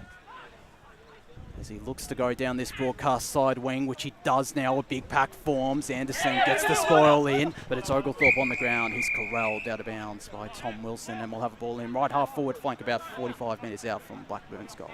The other thing with Malone coming into that side, it takes the pressure off the key forward because it makes him accountable because he can take a mark and kick a goal. Harry gets the tap, but it's come off his hands into the direction of Wilson, who gets it going forward for Balwyn. Bouncing ball might suit the trailer in Lamont. He tries to tap it over to it, but he doesn't have any help. The kick goes wide to Bejea. He's under a heap of pressure. Turnover ball with Wilson. Wilson drives to the goals. It'll be late for the big man. He gets there, and it's Walker. Well, I thought he had the grabs to him. He has to get up with the ball and try to take on a tackler, and he can't get out of his grasp. And it'll be a ball in, says both umpires, field and boundary. Yeah, so did I. I thought I thought he had enough of that. Yeah, well, he came down without the ball, says the umpire, and when he tried to get up with it... That was because he was being manhandled. Correct. So it's a ball in, deep in the forward line for Balwyn. Trying to get it going was Silvani. Ground level ball, it's under a heap of pressure. Both sides happy to wrap it up 30 metres from the Tigers' goal. So it's inside 50s be interesting. It's just that finishing hasn't been quite there, but they're moving from half back to half forward very crisply, are they, both sides. This is breaking down maybe half forward-esque area. There's a number 72 running around for... Yeah, I was about to call him and then realised I can't. I just got that for you guys. It's Billy Gerard Cat. Foul anyway from a free kick from the ruck contest. It's Balwyn going to have a shot at the goals. It was a holding off decision, and it goes to Silvani, who was trying to muscle his way out earlier. This time in good position. He gets held off the contest, and he'll have the shot at goal from 40 metres out. Normally, I would be advocating the just inside the left goal post. I think the wind really does play part here. He just spears it through. He kept it low, took the wind out of it, and it's a touch off the boot. Well, Ma certainly, because it went through was confident. Went through the sticks, but the umpires signalled are behind. So that's a minor score to Silvani's straight kick. It was touched off the boot, and it is now, I think, 1-1 apiece. Certainly is, as it's 10 and a half minutes gone in this first quarter. Blackburn get to this broadcast side wing. Shouldn't be making mistakes like that, kicking the ball. Yeah. Maybe he was just trying to keep it low. It was part of keeping it low, for sure. Yeah. He'll learn Silvani, of course, one of the sons of a famous Cullen name in Stephen, as he's in this ruck contest. Couldn't win the tap down. It's Bejea who wins the clearance for Blackburn. His kick is cut off by Caden Schreiber right in front of us. Right half forward flank for Blackburn. About 55 metres out from their goal as he's called to play on. Will be forced to go long down the line. A big pack forms. The fly from Balwyn couldn't take it the mark. Again, Bejea on the ground. He's had a good start. The kick from his teammate, though, goes out of bounds on the full. A kick there by Cooper Trembath. As the free kick will be taken here by Toby Lever. Sends it inside forward 50 in the Haley direction. The spoil from Ma. And we'll have a ball in. After that early error from Ma, he's started to settle into his matchup against... It's probably not the pocket you're going to want to lead to for the afternoon, Ryan. You probably want to be leading more to the middle, I think. Particularly with that wind picking up. Yeah. As Walker will compete in this ruck contest. Looks like it is Trembath who might be doing the same for Balwyn. Walker just tries to out-muscle him. He gets a handball away. The flying shot on goal from Jamie Kempson to the left. just a minus score. Balwyn lead, 1-8. Blackburn 1-7. 12 minutes gone, first quarter on the Betty Go Bank scoreboard. Good to see him getting involved early though, Kempson. Yeah, and he's got rid of the locks as well. I noticed that about Mackenzie Dorian, who had the shaved head. Paul Yukone. Yeah, Balwyn are really starting to get on top of the inside 50s here, 7-4. Long kick out as Philoctitis didn't muck around, gets it out wide. A nice mark on the outer side. Not great for our commentary position. I'll have to refer to the screen for a bit. We're on the outer wing here at Moreton Park. Long ball out, what I would call outer side to us, but it's probably members' side if it's for the Blackburn faithful. Mark it half back, taken by Balwyn. And they're looking for options across ground. If it doesn't get to Lever, just marks it in front of the ground. The short pass. I might have called that play on. So it is now going across, so they've traversed the whole width of the ground. McDermott gets it over the runner. Now they're off through Slimming. Slimming gets it out wide, finds Smith. Smith gets his ball smothered as he tries to get inboard with his run. He has to be the tackler. Too harsh in the tackle. And Bajaya, luckily enough, from the smother, gets the free kick resultant from a tackle over his shoulder. So Blackburn. Not only was it over the shoulder, but his forward motion basically made the umpire's decision an easy one. The short pass to Oglethorpe. He's looking for hands off, but that wasn't going to work out. Bajaya was running into traffic in the end, so Oglethorpe loads up a long ball. We haven't seen a mark inside 50 for Blackburn yet. Now the handball close to the line. They are through Carmody. Carmody keeps it in, but has to hand it off, hoping for some running play, but they're into deep congestion. Turnover ball. Schreiber's on the end of it. Hands it off to a teammate. Heap of pressure for ball into the dumping ball. Might just go away of the Burners. Where the bounce suits, it has to make the propping exercise, so the Burners can't get it going through Salmon, and it'll be a ball up in the end. So heap of pressure on Balwyn, but Blackburn just didn't get the bounce when they needed it at half forward. Rucks go at it again. They miss everything. Silvanis takes it in when he was standing again on the ground, and he takes the bump of the other ruckman and hand passes it forward. But that man's been wrapped up in the tackle, so it's another ball up. So it's quite interesting play as Blackburn rushed the ball inside 50. Nearly a mark taken, none for the Burners. Ground level Schreiber again, but he takes on all tacklers, and a free kick will go to Balwyn. Looked like it was slightly off the ball, so Balwyn holding up nicely in defence again. It's Josh Pollux with the free kick, goes to this broadcast side. Tom Wilson's had a very lively start on a wing for the Tigers. Goes to the left half forward flank in the direction of Kane Turner. Good mark. A really good mark by the former AFL Kangaroo. Inside 50 he goes. Mar pushed off. Haley legally. Haley will look to pick up the ground ball. He does. Tries to get a handball away. Couldn't. Much to the joy of the Blackburn faithful, have parked themselves nicely in that forward pocket on the central road end as they call for ball. They won't get it. It'll instead trickle out of bounds before Mar could reach it. He's had a good start, Tom Mar. I don't know why the ruckman get a free grab at the ball these days. I Yeah. reckon if they're going to take it the ball, they should be holding the ball for no prior. They don't need prior when they're ruckman. Seriously. Certainly is interesting as Walker just decides to go the two-hander, looking for Turner. Again, calls for ball. Nothing doing as they go outside Blackburn, and it's out of bounds on the ball. The free kick to be taken. So that was my rant, by the way. Gee, that wind is really strong in that pocket. It is, as Britain goes inside forward 50, the intercept mark taken, and they look to go to the far side through Cooper Bath. The mark taken by his teammate goes down the line looking for Dorian. It's touched out of bounds and we'll have a boundary ball in. I have to say, I like the way that both sides are trying to move the ball and create space on all spaces, on all sides of the ground. Malone to go up in ruck against Chevy Anderson. Oakley winner in that ruck contest.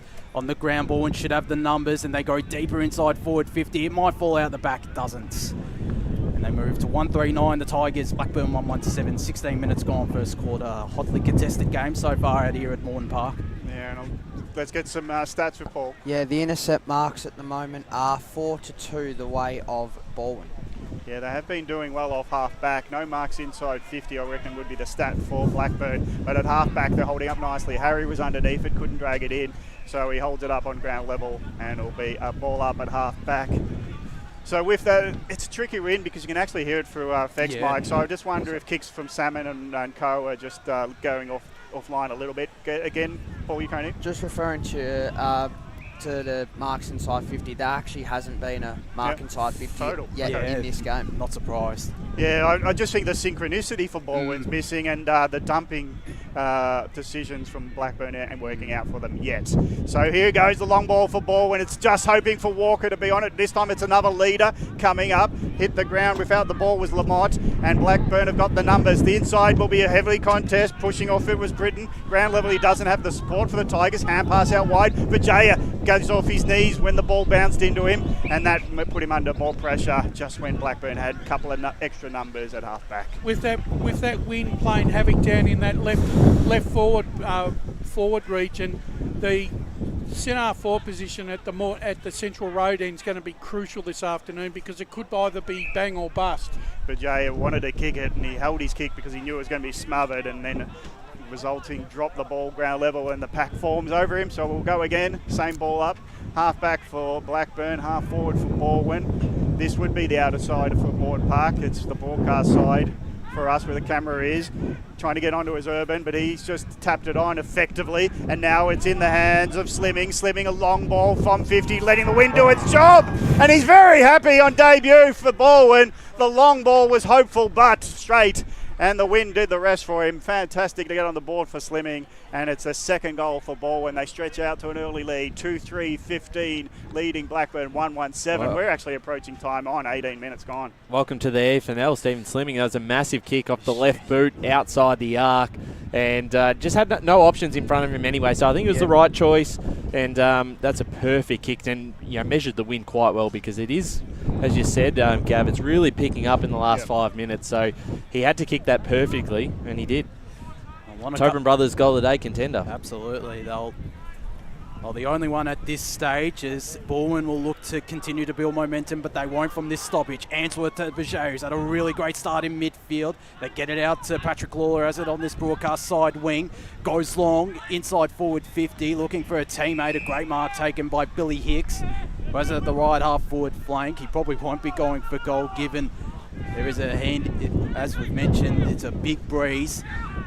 He has it right in front of us. Pollock's manning the mark. There's a big pack forming inside forward 50 for Blackburn, and he heads to the hot spot. Malone tried to push out. Chevy Anderson couldn't.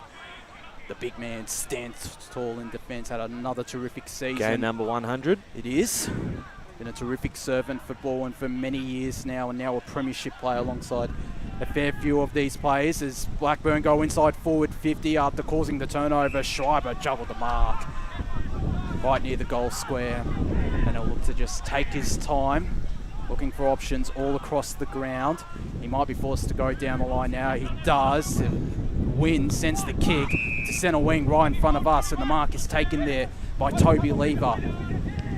He might be another kick and a half from home with this breeze, as that breeze again didn't work wonders for Isaiah Markovsky. It did for his opponent. It's Bajaya who looks down the line looking for Oglethorpe. Was he pushed without it? No, he wasn't. Hicks doesn't keep it in. Boundary.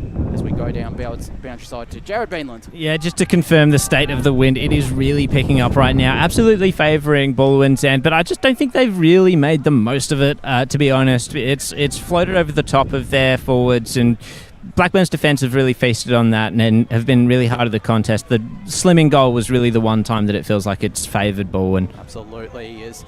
This ball tossed back into play. Urban trying to bustle his way through, but will be pinged. Well, Blackburn look to take the advantage. They don't get an advantage, so Answorth will take the free kick. The new captain for Blackburn, former VFL man, as they go inside 50 here through Kieran Hubbard. Blackburn out the back, the mark taken. It will be paid.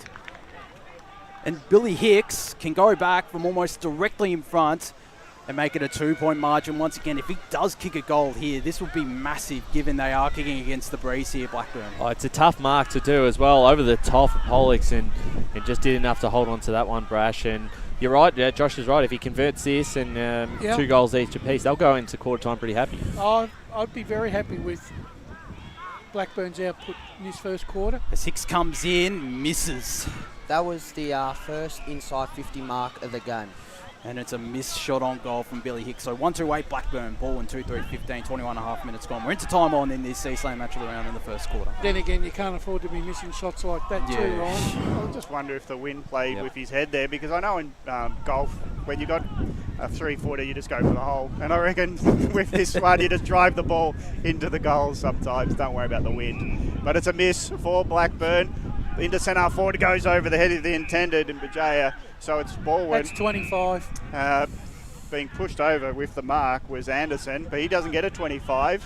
And the short pass was too short, says the umpire. Won't be penalised holding the ball against Balwyn because he thought he had a fair mark. And it won't be given. I agree, that wasn't 15. Yeah, so Urban wasn't. I thought it might have fallen short of him even, Alex Urban. Well, in any regard, it's a ball up, centre forward for Blackburn, but the contest won by Balwyn, but not out of the congestion. It'll be another ball up, getting closer to the centre. Morton Park gets some more stats for Paul Uconi. Tackles so far are 12-8 in favour of Blackburn. Yeah, that's good work by them in the heat of the battle, is to get tackling. It helps you get in the game. And it's keeping them strong around these contests. The stoppages, Anderson loses position to Harry. Harry now to forward, but it goes against, and now it's been kicked by Kempson. Really quick to get it inside, 50 for Balwyn, and then the wind that takes it to the left pocket literally took it over the head of all the forwards and into the pocket and out of bounds. So there's an extra 10, 15 metres of kick, and it's going away from goals. They're just going to have to be smart with their forward 50 entries, particularly going into this end of the ground.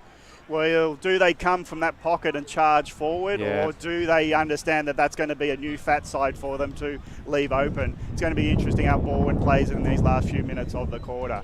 But it's going to be congested by the Burners' defence. They're hoping just to hold firm late in this term. Rucks go at it. Harry just flaps at the ruck contest. Ground level ball is helped out by his teammates. Underneath it was Salmon. Good mark under a heap of pressure in the end and knocked to the ground, so there'll be no quick play on for the Burners on the outer, well, on the members' side of where the pavilion side for Morton Park. Goes inboard now, just trying to soak up some time and pressure. Blackburn, they go from one side of the ground to the other. Another shorts on. Outside the defensive 50 was Horsnile. He just missed it because the ball didn't get to him in good fashion, so his tackle was over the top. Going long now is Reid, hoping for, and can't get Sylvan. Well, who's he paying the mark to? He's given it a 50-50 jump ball. It's forward goes against defender, and they both had hands on it. Right call, I actually think. Yeah, well, I was wondering who was going to pay it to, so yeah, let's ball it up. And at ground level, the kick goes out by Lawler, but he's been chopped off, and this guy's been good. Schreiber has got it in the hands at half forward. Another mark. He loads up a long ball. They'll run at the forwards. They go early, a lot of the yellow, and it's going to be ground level where Blackburn try to mop it up. The hand pass might miss the target. Bowen Smith's there. He hands it inboard. He's got a teammate in Lamont. He hands it off to his teammate in Kempson. Kempson around the corner. Welcome to the club. He's now on the board, so some new boys for Balwyn have got another goal. And he's come from the lower division, being a champion East Burwood, and now Kempson making his mark with an early goal in his Balwyn career. That's a crucial goal, really, in the overall scheme of things, because Blackburn have given as good as they got in this first quarter. You know, that kicks misses that goal, Boundary. right? And now Kempson scores as a 12-point turnaround there. Boundary side to Chris Curtis. Well, if you talk about taking your chances, boys, obviously we saw Billy Hicks for Blackburn just miss that one dead in front, but Balwyn have kicked two of their most impactful majors from just outside the arc. Absolutely, and Kempson clearly learned from Stephen Slimming as Balwyn Smith gets this clearance, looks in the Markovsky direction. It's Tillich impacting the contest. Answorth rides the bump from his Balwyn opponent. There is Tillich again in the middle of that pack. It spills out now in the favour of Blackburn. They might be holding the man free kick their rears, and it'll be paid in the direction of Nathan Philatides, who of course has played with Box Hill Hawks over the last couple of seasons at the VFL level, the former Coates Talent League player, as his kick is intercepted there by Noah Lever at the right half-back flank for Balwyn. Looks to go short. He's got a teammate there in Lachlan Young. I think Balwyn in the last 5 minutes have really upped the ante on the ball carrier.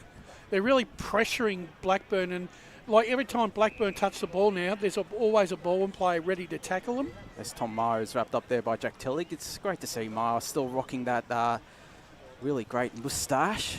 One of the better ones. You like it, do you? Yeah, one of my favourite ones in the EFNL is the tap down one by Blackburn.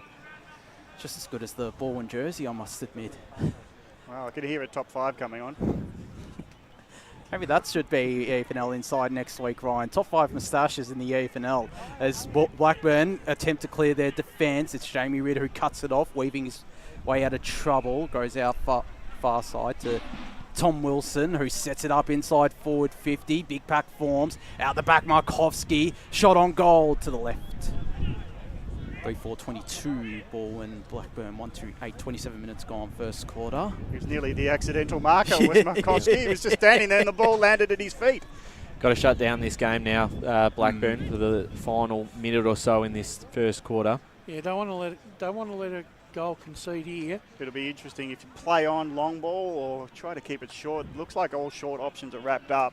So there's the long ball out of defence, Blackburn going what could be considered the defensive side. The wind taken towards the boundary. No mark taken by Trembuff underneath it. He's got some support. So the Burners, well, underneath it, going back with the flight. Oh, Lawler, great courage, great skill. Takes a mark under heap of pressure at the end. He knew it was going longer than he was standing. He went back with it, puts a long ball, calls out his teammate in Dorian to get to it, and he can't take the mark. He allows his teammate to come in, and the umpire seen he's paid a high free kick to second man in to the contest in Wood, and Wood was taken high when he got onto the ball. I think he exaggerated the tackle there a bit, Wood. He's lucky to get a free kick here. Well, we're right behind him, so I reckon he's got to put it left post and let it curl in from there. I agree with you, Gav. 40 metres out. You can see the arc just in front of him. What's the official wording on this arc? There's no numbers. I reckon it'd be about 45. Okay. Even that, maybe. Go with 45. So he's at 45 now, is Wood. Much needed goal for the Burners. It looks straight and the wind is helping it beautifully. It's on the roof and it's a goal for Wood, and the Blackburn team closed the gap as we approach quarter time. Blackburn, the host, 2-2-14, trail Balwyn 3-4-22. Nearly 29 minutes gone. And you go back onto the wing. It was a great contested mark there by Paddy Lawler to be able to set that up, get the inside 50, and one against the flow of play after probably 5 minutes of really dominant Balwyn football. To get one back, bring the margin to single figures going into quarter time is huge for Blackburn. It is massive. He knows how to find the big sticks, Daniel Wood. That's his 169th senior goal, most of which coming in his time at Whitefriars in the VAFA. Of course, he joined Blackburn last season, did Wood, and played a fair bit of VFL footy last year with the Box Hill Hawks, as this ball's still tossed up in the middle of Morton Park. Can Blackburn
launching it from deep, from just outside Boundary. the arcs out here as we cross down.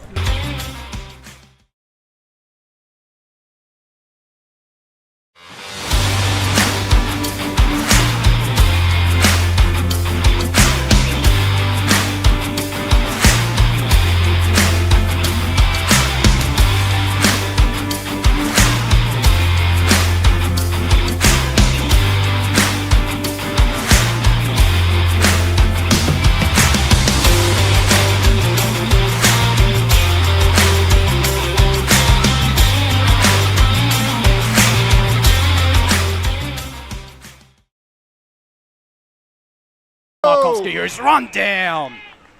Just no awareness. No talk. There was you're right, no awareness because no player was talking to him. Yeah. And I think he got a little bit ahead of himself there. The kick's a dangerous one. It's going to be cut off. Lever can dish off the handball, looking for Haley, who spilt it, and Ma will pick up the crumbs. Horsenell couldn't reach him. It might still favour him. It does. Got it to Bejea. Handball out wide. Found Billy Hicks. Been lively so far as he gets it to his teammate. Dorian will get it back to Billy Hicks. He nearly got a handball away somehow as he looked to build it up to forward pocket. Blackburn inside forward 50. Boundary. No mark could be taken there by Daniel Wood as we cross down boundary side to Chris Curtis. Might be a result of the win there from this. We saw first quarter, Blackburn were trying to play on and go really quick, and I think they're just trying to do the same, and maybe then they just take a step and not let the opposition set up their defence, but just have an extra mind as to what the best option might be. As it was out of bounds on the full, so the free kick to Balwyn. Blackburn should get this ball back. They don't. Urban goes to the broadcast side wing. No mark could be taken there by Riley Winter under plenty of pressure from Josh Walker and then Bowen Smith. Umpire will say, give it to me. I'll ball it up right in front of us. Centre wing broadcast side. Or the far side out here at Morton Park as Harry won the tap down. Anderson deflected it though. The clearance there will go to Blackburn. Patrick Lawler looks over the top to Bejea, who kept running under plenty of pressure. Still managed to get a handball away to Mackenzie Dorian, who'll look to go for goal. Brilliant! Tobin Brothers goal of the day contender for Macadorian. And Blackburn have the first of this second quarter. 3-2-20. Balwyn 3-4-22. In that pocket, that is a super impressive effort from Mackenzie Dorian. That's local knowledge at its very best, Josh, because the thing is, they didn't actually try to bomb the ball then. They just tried to, they worked it into their forward 50 with handball, and then they created that overlap, and so Dorian was able to take his time and kick the ball low so that the wind had no effect on it whatsoever. And that's the way to play it, isn't it? And that's a perfect finish too, from a tough angle. Well, I think he knew the wind would do the rest if he put it to the line. And it did. Great work by Dorian. Here they go again, the Burners, and they're rushing through Stoddard. Stoddard goes long, and he was off for a gallop because he would have had the finger up in a second, but it missed to the left from 50 metres. It was a long ball, and he was running to the pocket excited. But he has to hold back for a moment. It's a minor score. It's 3-4 to 3-3. Yeah, our scoreboard needs a different update. It's 3-4 to 3-3. You're right. It's a point margin to Balwyn, and the ball's coming back from the Central Road end, and Balwyn will be kicking out. He was off to the races there, Stoddard. That's what Blackburn fans have got to look forward to this season with him playing full time here at the Burners. Jeez, he's an exciting prospect, the former Sydney man. I'm sure that would please Paul Ukone as down the line ball and go. Ben Silvani couldn't take the mark. Blackburn again, the numbers on the ground. Harry's kick was cut off. He follows up though on Alex Urban. Umpire circling, going to ping him. Brilliant tackle from inboard. He goes. A very dangerous kick. It might still work out. Philatides tries to ride the tackle. He'll be pinged. No, he won't. It'll just be a ball up. Centre half forward for Blackburn. They trail 3-3-21. The Burners to Balwyn 3-4-22 on the Bendigo Bank scoreboard as Harry won the tap down. The clearance there will go to Riley Stoddard inside forward 50. That's a Good great play. kick. And it's Mackenzie Dorian again. Starting to have a bit more of an impact this quarter, Brash. Yeah, we've just seen just a slight glimpse of what Stoddard offers, and what he's offered so far, people are going to like.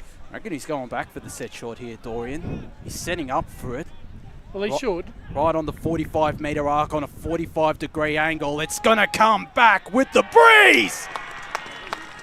And another Tobin Brothers goal of the day contender for Macadorian. That's his second. Blackburn's fourth. They lead 4-3-27. Balwyn 3-4-22. 6.5 minutes gone, second quarter. Boundary. Go on, Jared. Yeah, it seems like Blackburn are doing exactly what Balwyn wanted to do in that first quarter. Unless your name is Macadorian, it doesn't seem like you can rely on the wind to take the ball where you want it. So everyone else is lowering their eyes and making sure they hit up the option in space. Thanks, Jared. It was an interesting kick because I reckon the trajectory of the ball sort of floating on an angle allowed it to keep its line, funny enough. So as Dorian's second in this quarter has put Blackburn in front. Another clearance they can't get in going there yet. And now the hand pass goes out, but it's been chopped off by Wilson. Wilson for ball and gets it to centre half forward. Bouncing ball sits up nicely for the burner in Philatides. Tillig, who couldn't take the mark, but got on the end of the hand pass from the roving ball. And he curled it around. It was close to the post, but it was just inside. That is a good goal for Balwyn. It gets them back into the contest. Well, a lucky goal at that because I was very lucky to get the umpire's nod there on that tackle. Yeah, there was a long time with the ball, wasn't it? Yeah, there was a full 360 turn in that. I just thought he just got rid of it in time, but it could have gone either way. I've seen him pay. Yeah, Pollock's there. He was close to the line. He was getting taken over the line, but he got the hand pass off in the end. We'll go to Paul Yukone shortly as Balwyn win this clearance through Kane Turner inside forward 50, looking for Lamott. Winter couldn't take the mark. There on the ground is his teammate. It's Balwyn Smith, though, picking up the crumbs. Silvani in the direction of Tom Wilson. He goes deeper inside forward 50, looking for Walker. Instead, it's Markovski, been very lively inside attack. Lamott with the shot on goal. Dribble its way through the behind post and just a minor score. Balwyn 4-5-29 to Blackburn 4-3-27. 9.25 minutes gone. Second quarter. Paul Yukone in the stats centre. Yeah, very good, very intense tackling pressure by both sides so far in this quarter. 9-8 Blackburn's way. Under heap of pressure from this kick out because it's taken so long. Long ball. There's a lot of yellow around this. It's a drop ball, but there's so many around it that Britain's brushes. These blushes are no too bad. Now the kick goes inside 50 eventually for Balwyn. Ground level. Lever, he just took it on the bobble. He's got some help from his teammate. Now it goes off, try to hand it off to the running Lamott, but it's Blackburn on the end of it. Bajaya's long ball was marked in the end. Good push off by Britain. So he's looking to get another inside 50 going. He's looking at options. There's a lot of players back for Blackburn. So the ball floating. Desperately the Blackburn defence holding up as now they try to get it running for Bajaya. He might hand it off wide of the boundary. He decides to kick it. It's numbers with Balwyn and it's been in front position. Nicely marked by McDermott. And he holds up nicely in front of the goal kicker of Dorian, who's got 2 on the board. Well, they have that defence under so much pressure. They've just locked him in here. So McDermott goes backwards because he just wants to open up the matrix of space here, draw them up the ground a little bit and then see if he can grab some spaces. But Balwyn are really wrapped up in terms of contest now. The ball goes to the boundary side. It's a 50-50 if it's a missed mark. Well, the ruckman of Balwyn gets into his own player and gives away a free kick in doing so McDermott won't be happy. He gets a knee in the back from Anderson and the free kick doesn't go their way. So it's in the hands of Curran. Curran looking at options. He's just going to go long in the end. He'll go to the left pocket because that's where the ball will bring it back. Where's the Flyers? No flyer, but it's Balwyn in defence taking a nice mark. And it's that man Schreiber holding up again. Probably been one of the better players all day long for Balwyn, or so far I should say. As I say that, his kick's cut off by Jarrah Salmon on Blackburn debut. Inside forward 50, no mark could be taken there on the ground. Charlie Oglethorpe gets a snap away and misses to the right. Paul Yukone in the stats centre. Yeah. Sorry, Paul, got to interrupt you there. Ben Silvani's down here on the arc and it's he's in the hands of the trainers and it's not looking great. He's had his injury troubles the last couple of years, Ben Silvani, going around with the likes of East Keilor, Collingwood in the VFL, and it's not the ideal start to life in or back at ball. He is up on his feet. I don't want to put the kiss of death on him, but maybe he's winded. He's clutching his stomach. The one thing I'm gleaning here is that both these sides are getting 2 or 3 minutes where they can get some momentum going, but neither one are really able to take full advantage of it. They might get a goal here, but they're just not. Both sides, it's a really evenly matched game here. Balwyn called to play on from the kick in the pocket, so on the wing. Centre wing it goes, no mark taken. Quick again, go Balwyn, but this is higher than it's longer. So the defence will hold up beautifully. Nice mark taken by Winter. So Winter looks at options left and right at half back. He's going to keep to the right side. The ball will come into the corridor with the wind advantage. Anderson underneath it, drops it.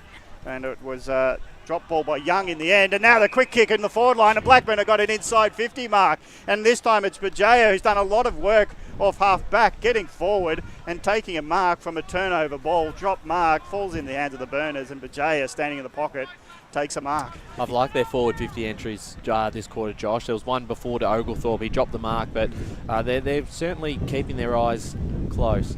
Hard kick this one. 30 metres out, 30-degree angle, right post. He'll leave it beautifully. That was well judged. Good kick at goal, and Blackburn have got a good little lead. It's 5-4-34, leading Balwyn 4-5-29. It is now 13 minutes gone second term, so the wind advantage, if they can capitalise, this will be a good start to the quarter for Blackburn. As it starts to really pick up, that's great reward for effort for Lachlan Bajaya as well. He's probably been Blackburn's most consistent midfielder. You've had the likes of Riley Stoddart in and out of the contest. You could say the same about Patrick Lawler, but Bajaya has certainly done a lot of work across the ground, and he just snuck out the back there and was able to get on the scoreboard.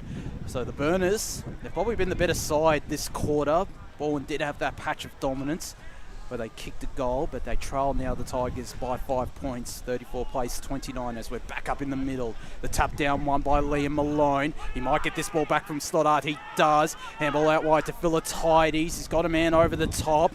He'll get it to him eventually, and Will Oglethorpe goes short to Patrick Lawler. And it wouldn't surprise me if he goes back. He wheels around. He might let the breeze work its magic. He nearly got it there, Lawler. He certainly had it in him. And it's just a minor score, 5-5-35. Blackburn plays Balwyn 4-5-29. 14 minutes gone, second quarter. We've got a one-kick game. It's a longer kick when you're left with the wind pulling it left. You've actually got to go longer and wider and trust the breeze. And that was the hard part for the kick by Lawler. But he comes in and he does the tackling. So it'll be wrapped up for Blackburn at half forward. And they're doing a great job corralling Balwyn into their area. Territorial advantage is going to the Burners. They're getting it out of stoppages.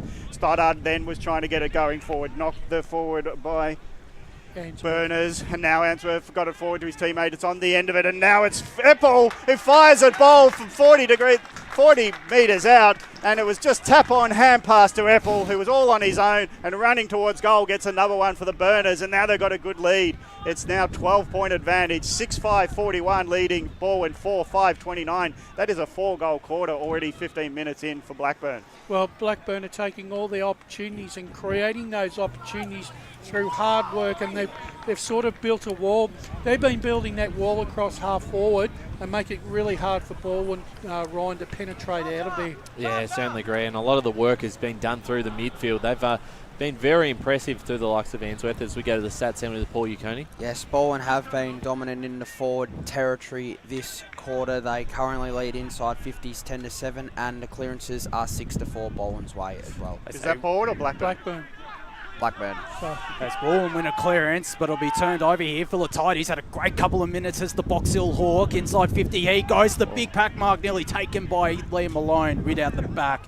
Got a teammate all by himself in Wilson. Short kick was dangerous. Not 15, set the umpire. Hot on the whistle there is Urban, forced to just chuck it on the boot. It's Blackburn at the fall of the ball, and they managed to clear it. They have all the momentum. Boucher got it out to Answorth. Deeper inside forward 50 he goes. He's got a player out the back. This is a great couple of minutes if you're a Blackburn fan. The shot will be from pretty much directly in front of the goals, and it's going to go in the direction of Daniel Wood, who will be looking for his second. Again, another player on a VFL list, Box Hill Hawks. They're working really hard at the contest, Blackburn. They're making sure that Balwyn do not get that overlap or easy kick out. As Daniel Wood straight through the middle and maybe onto Central Road as well. Balwyn 7-5-47 or Blackburn 7-5-47, I should say. Boundary. To Balwyn 4-5-29. 17 minutes nearly gone on the Bendigo Bank scoreboard in this second quarter. Boundary side to Chris Curtis. Well, you just mentioned, Josh, that I feel like Teddy's having a big quarter. So too is Billy Hicks, who sent that kick in, obviously, to Daniel Wood. So the Blackburn VFL list of players are definitely stepping up so far in this term. Well, he's on the boundary. Just watching Silvani walk up to you at the moment. Is he about to come back on, or how's he tracking? Yeah, he is. The trainer was just going through some breathing exercise with him, and I don't think there was any more attention other than that. Okay, good. He was just winded. And the Burners are hot. 3 goals in as many minutes. And here another contest they win. And they'll go forward through Philatides. Gets a long ball into the pocket. It goes left pocket. Defence under a heap of heat. And now the Blackburn players try to get on the ball. And wrapped up tackle was too fierce, said the umpire. It goes against the Burners. And the defence sigh of relief. Balwyn got the free kick. Philatides is causing real issues for Balwyn on the outside. It's the exits out of these stoppages that are electric at the moment for the Burners. It was Stoddart before, now it's Philatides. Philatides goes the punch, knocks it down, ground level ball, goes to Answorth, takes on a tackle. Did he just gets a hand pass out before the tackle got onto him? So it won't be a free kick against Ainsworth and it'll be a ball up 40 metres out. Balwyn have got a bit of work to do here to get back in the contest, because they wouldn't want to let this lead blow out to 6 or 7 goals at half time.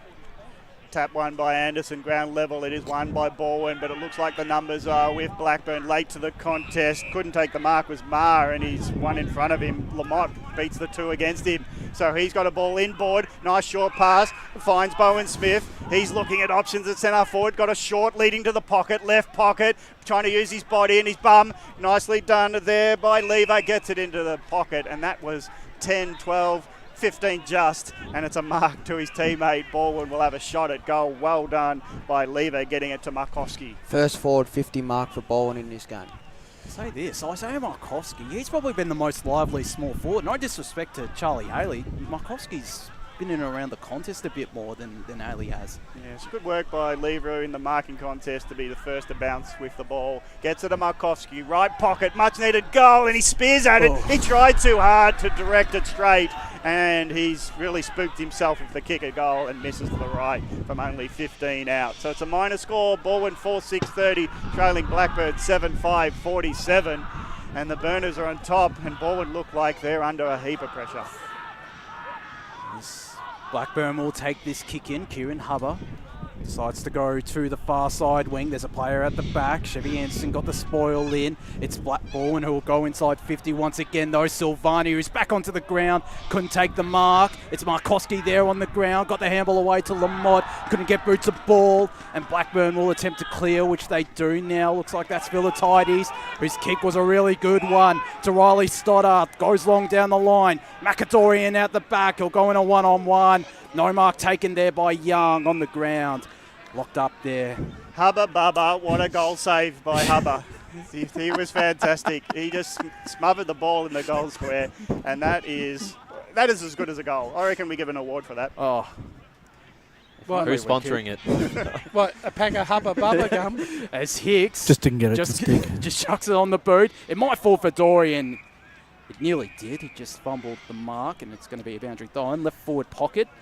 I'd be half tempted if I was Charlie Haley just to go and plonk myself in the midfield for 2 or 3 minutes, see if he can generate a few clearances and set up a few forward plays. As Anderson went up in ruck alone, got the clearance. The ball might go out of bounds. It does. That wind playing a bit of a factor in Ben Warm. Well, he's the type of player, all he needs is 5 minutes to impact a game. So, yeah, watch that space. As Warm at the left half forward flank goes inside forward 50 to the hot spot. No mark could be taken. No players out the back, and we're going to have a boundary throw in right forward pocket. Into time on, 21 minutes gone in this second quarter. Blackburn 7-5-47, leading Balwyn, the reigning premiers of the Premier Division, 4-6-30, who are pretty much at full strength today, the Tigers, with some new names in the lineup, including and plenty of VFL talent as well. As this ball tossed back into play, Wood up in ruck against Anderson. It's the latter who won the tap down. Schreiber trying to bustle his way through, couldn't. Umpire will call for it. Right in front of the big sticks to the left of your radio dial, which Blackburn are kicking to. It's Anderson trying to take matters into his own hands. His handball will be cut off by Answorth. He goes deeper inside forward 50. No mark could be taken. It will be paid, in fact. And it's going to go in the direction of young Liam McDermott. Been a staple in the Balwyn side in their defence the last couple of years. As his kick is cut off and Warm sends him inside forward 50. Wood takes the mark. Been really good. He has been. Particularly this quarter. He's got a nice size about him, Wood. Takes a nice grab. Drew. As we go down boundary side to Chris Curtis. Well, Anthony Fagan at quarter time mentioned that their aerial dominance for Blackburn needed to improve, and they've been absolutely everywhere as soon as the ball's gone into the air and tore pack. As we'll go to Paul Yukone quickly in the stats centre. The forward 50 marks in this quarter are 3-1 the way of Blackburn. Could that be a point of difference as Wood, right forward pocket, tough angle to kick from with this breeze towards the central road, and he comes in now for his third. And it's a 23-point advantage for Blackburn. 8-5-53, the Burners. The ball in 4-6-30. 22 and a half minutes gone, second quarter. This is turning out to be a really good quarter for the Burners and have deserved this lead, Ryan Long and Wayne Brasher. Yeah, absolutely, Brasher. They've been able to hit up targets up forward. They're creating those opportunities on top in the midfield and just almost with ball, and there's almost a little reminiscence of Vermont last week. Just little things, bits and pieces, maybe a bit rusty. A couple of things just not quite going their way. It's more reactionary than it is proactive, isn't it? Yeah. Rucks go at it. Now, Bijay couldn't take it with him, but he was coming from back of the contest and trying to get through the centre of Morton Park, but he's been wrapped up. Rucks go at it again. Harry knocks his opponent out of the way, knocks the ball forward. Here's the hand pass received for Philatides from 50, loads it up, puts it at the right post, curling back, hasn't got the journey. Defender's there to be on last line, and he gets a free kick from the umpire for being knocked off the ball. So the excitement has to peter a little bit as Blackburn couldn't extend their 23-point lead, but it's Philatides just getting on the end and exciting exits out of stoppages, and Balwyn just holding off another shot at goal. And that is credit to Nathan Philatides and the Blackburn midfield as well. They've had a dominant quarter yet again. But Harry's had a big influence in the ruck over Anderson too. Balwyn can't get a centre clearance at the moment. Slimming goes right in front of us, right off forward flank for Balwyn. Smith's there on the ground. He might be held without it. He is. Bijay was off to the races, but just couldn't. Is called back. And we'll give the ball to Balwyn Smith, one of the stars. They need a goal here, Balwyn, I reckon. They do, and Slimming will look to deliver it to them. Inside forward 50. The kick is cut off. Great mark taken there by Jarrah Salmon. Did play in Blackburn's under-19s the last couple of years, and making his senior debut today as the mark. His kick is cut off and the mark is taken. Is that Young? It might be Lockie Young. In fact, it is. He goes inside forward 50 and his kick is cut off. So a bit of kick to kick at this moment. Riley Winter has a deep in defence for Blackburn, and he sends it long down the line, looking in the direction there of Charlie Oglethorpe. His opponent beats him, but his handball will be cut off. Bijaya again, providing plenty of a great work rate and great kicking as well to his captain in Kate Answorth, who started to step it up in this second quarter. Inside 50, he goes with a great kick. No mark paid. Has to be. I think it hit the deck. Oh, did it? It might have been touched as well. And Bijay has worked extremely hard in this second quarter around the ground as well, accumulating possessions. As the shot on goal is from Jackson Carmody to the left. 8-6-54 Blackburn plays ball in 4-6-30. 25 and a half minutes gone in this second quarter. Paul Yukone, stats centre. Yeah, inside 50s this quarter are 18-11 the way of Blackburn. So Blackburn really dominating the inside 50s this quarter. We've seen some examples of sideways movements on the kicks. Ainsworth kick into the forward line went right to left, but stopped their short pass mark, and even kick out from Salmon earlier went right to left.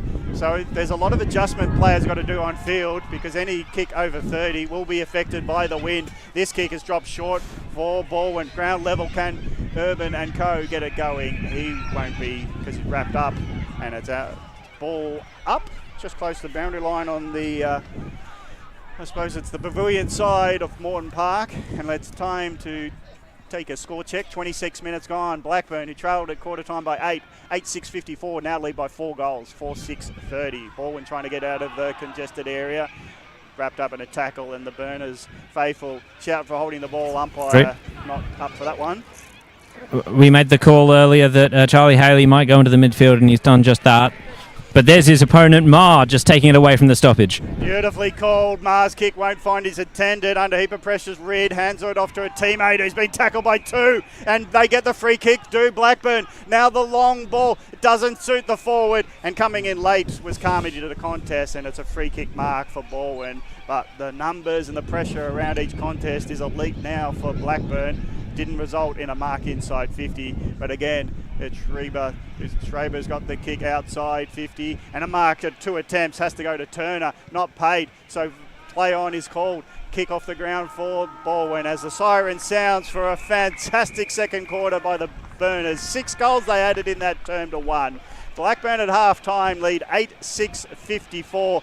Balwyn 4-6-30. It's a 24-point lead to the Burners at half-time. It's setting it up because I reckon we've got a great second half to come. We absolutely do. The major goal kickers, it's 3 to Daniel Wood, 2 to Macadorian, both majority of which for Wood and all for Dorian coming in that second quarter. Singles to Jacob Eppel, Lachlan Bouger and Charlie Oglethorpe lost for the Tigers. Isaiah Markowski, Stephen Slimming, Jack Tillich and Jamie Kempson, the only ways to get on the scoreboard. We're going to go to a break here on the Eastland Match of the Round. When we return, we'll have the half-time show where we dissect a very interesting first half of footy out here at Bourne Park. It's Blackburn leading 8-6-54 to Balwyn 4-6-30. As Sarah opened her best friend Jackie's wedding invitation, she was overcome with a wave of emotion. While her 2 young boys wrestled on the floor, tears of happiness rolled down Sarah's cheeks as she saw the words she'd been longing to see. Please note, this wedding will be a child-free event. Well, Sarah, looks like we're off to Eastland for a new frock and some heels. And let's book in that babysitter. For all of life's little moments, there's Eastland. Eastland. Live real.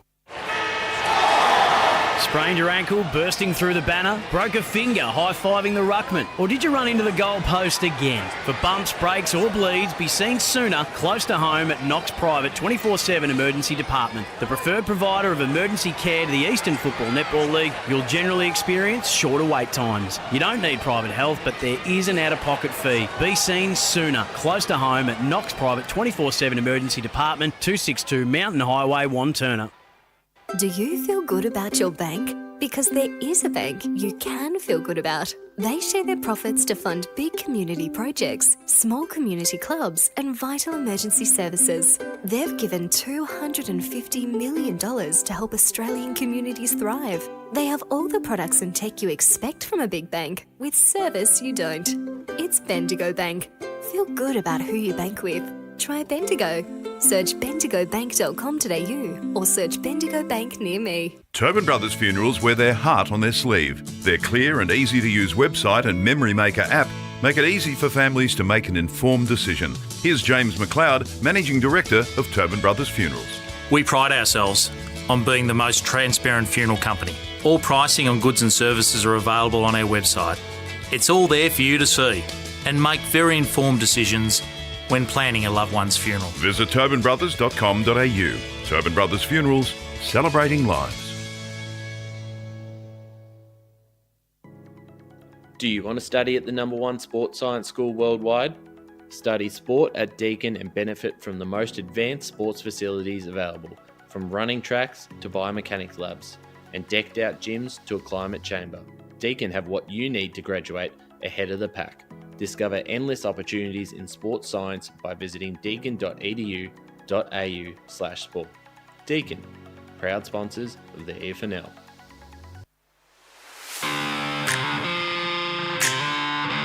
You are listening to Radio Eastern FM 98.1. With live and exclusive coverage of the EFNL football season, bringing you the match of the day with score updates from all divisions. And now we cross to our commentary team for the Radio Eastern 98.1 Match of the Day coverage.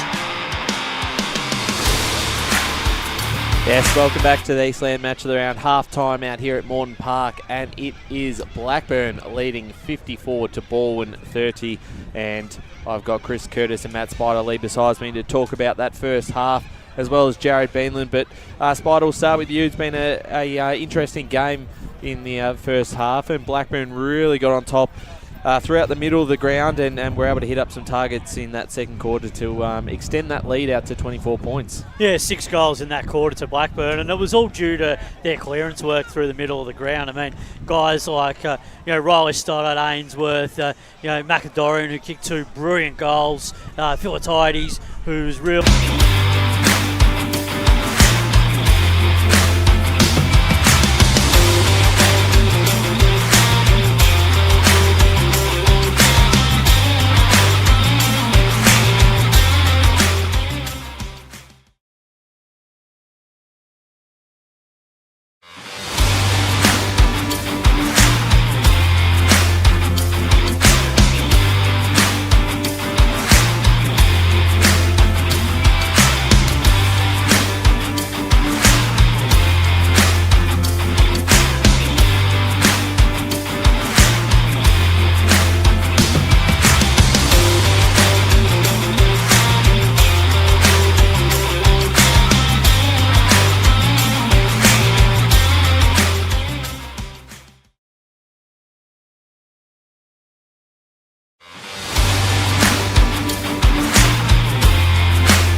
slower play. So Blackburn have already just come back and set up the defensive structure on their ground.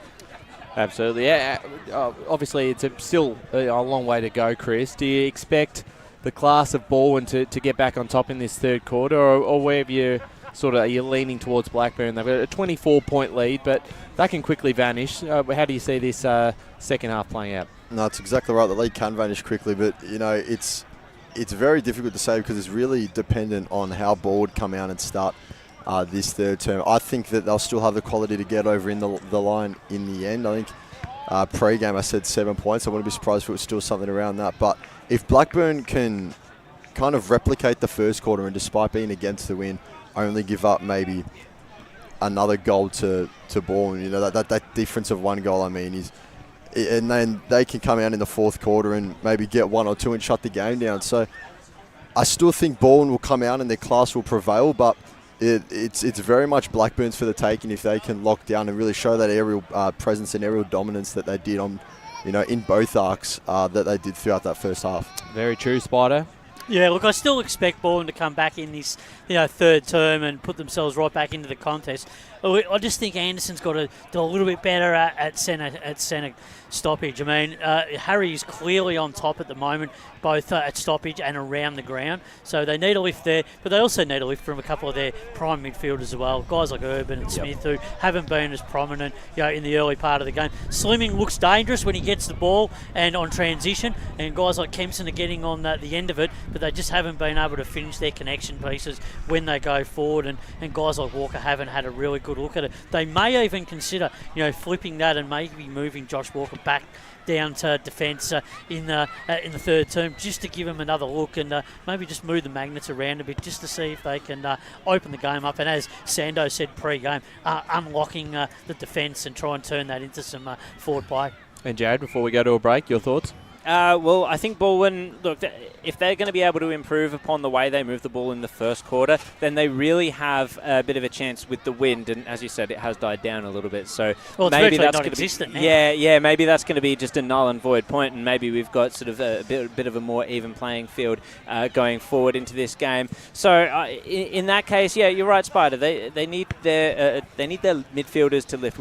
But they can. We know they can. Alexander Urban, Bowen Smith, they're quality players. They'll know how to be able to run themselves into the game and get on the end of a few opposition taps if Anderson isn't getting the ruck contest on his own terms. So I wouldn't be surprised if Balwyn are able to even the ledger a little bit during the third quarter, and we'll take it from there. Yeah, we'll certainly know a lot more by three-quarter time. Before we go to a break, great to see either the Blackburn Oz Kicks or juniors playing out on the field at the moment. A bit of a scratch match there about to come off the ground, which means the two sides are not far away from returning to the field for the second half.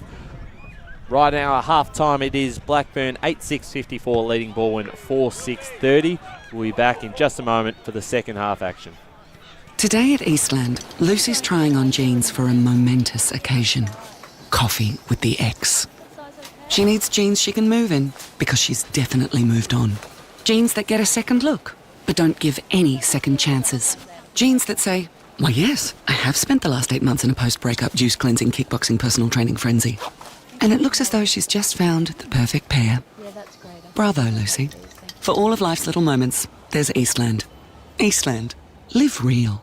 Sprained your ankle bursting through the banner? For bumps, breaks or bleeds, be seen sooner, close to home, at Knox Private 24/7 Emergency Department. You'll generally experience shorter wait times. Knox Private 24/7 Emergency, 262 Mountain Highway, Wanturna.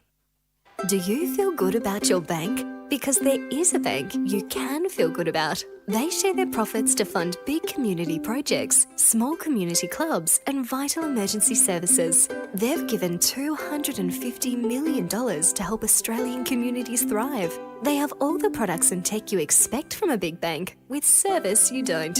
It's Bendigo Bank. Feel good about who you bank with. Try Bendigo.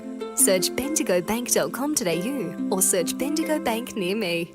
Tobin Brothers Funerals wear their heart on their sleeve. Their clear and easy-to-use website and Memory Maker app make it easy for families to make an informed decision. Here's James McLeod, Managing Director of Tobin Brothers Funerals. There's no mystery about our pricing. It is clearly displayed on our website and our app.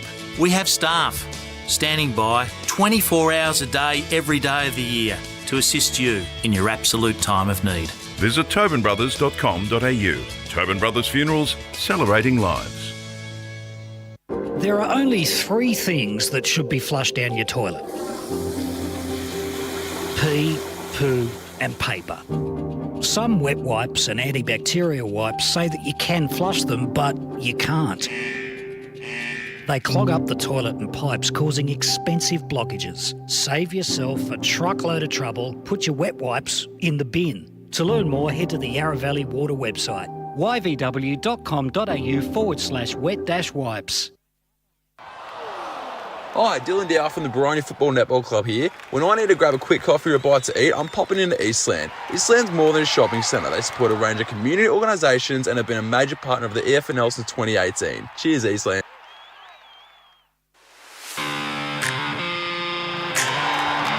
You are listening to Radio Eastern FM 98.1. With live and exclusive coverage of the EFNL football season, bringing you the match of the day with score updates from all divisions. And now we cross to our commentary team for the Radio Eastern 98.1 Match of the Day coverage.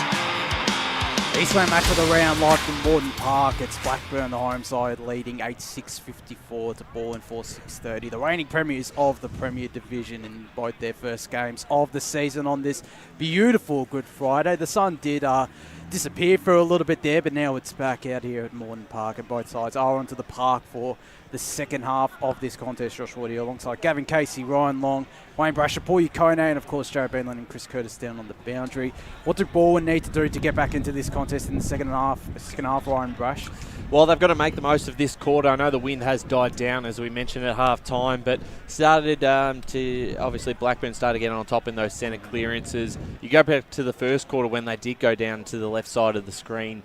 A lot of their kicks were just long in hope. They ended up in that far pocket, the left side, and it just really wasn't the best use of their forward 50 entry. So they've got to find those targets. Josh Walker, I had a lot of attention on him, particularly in that first quarter. Get him involved.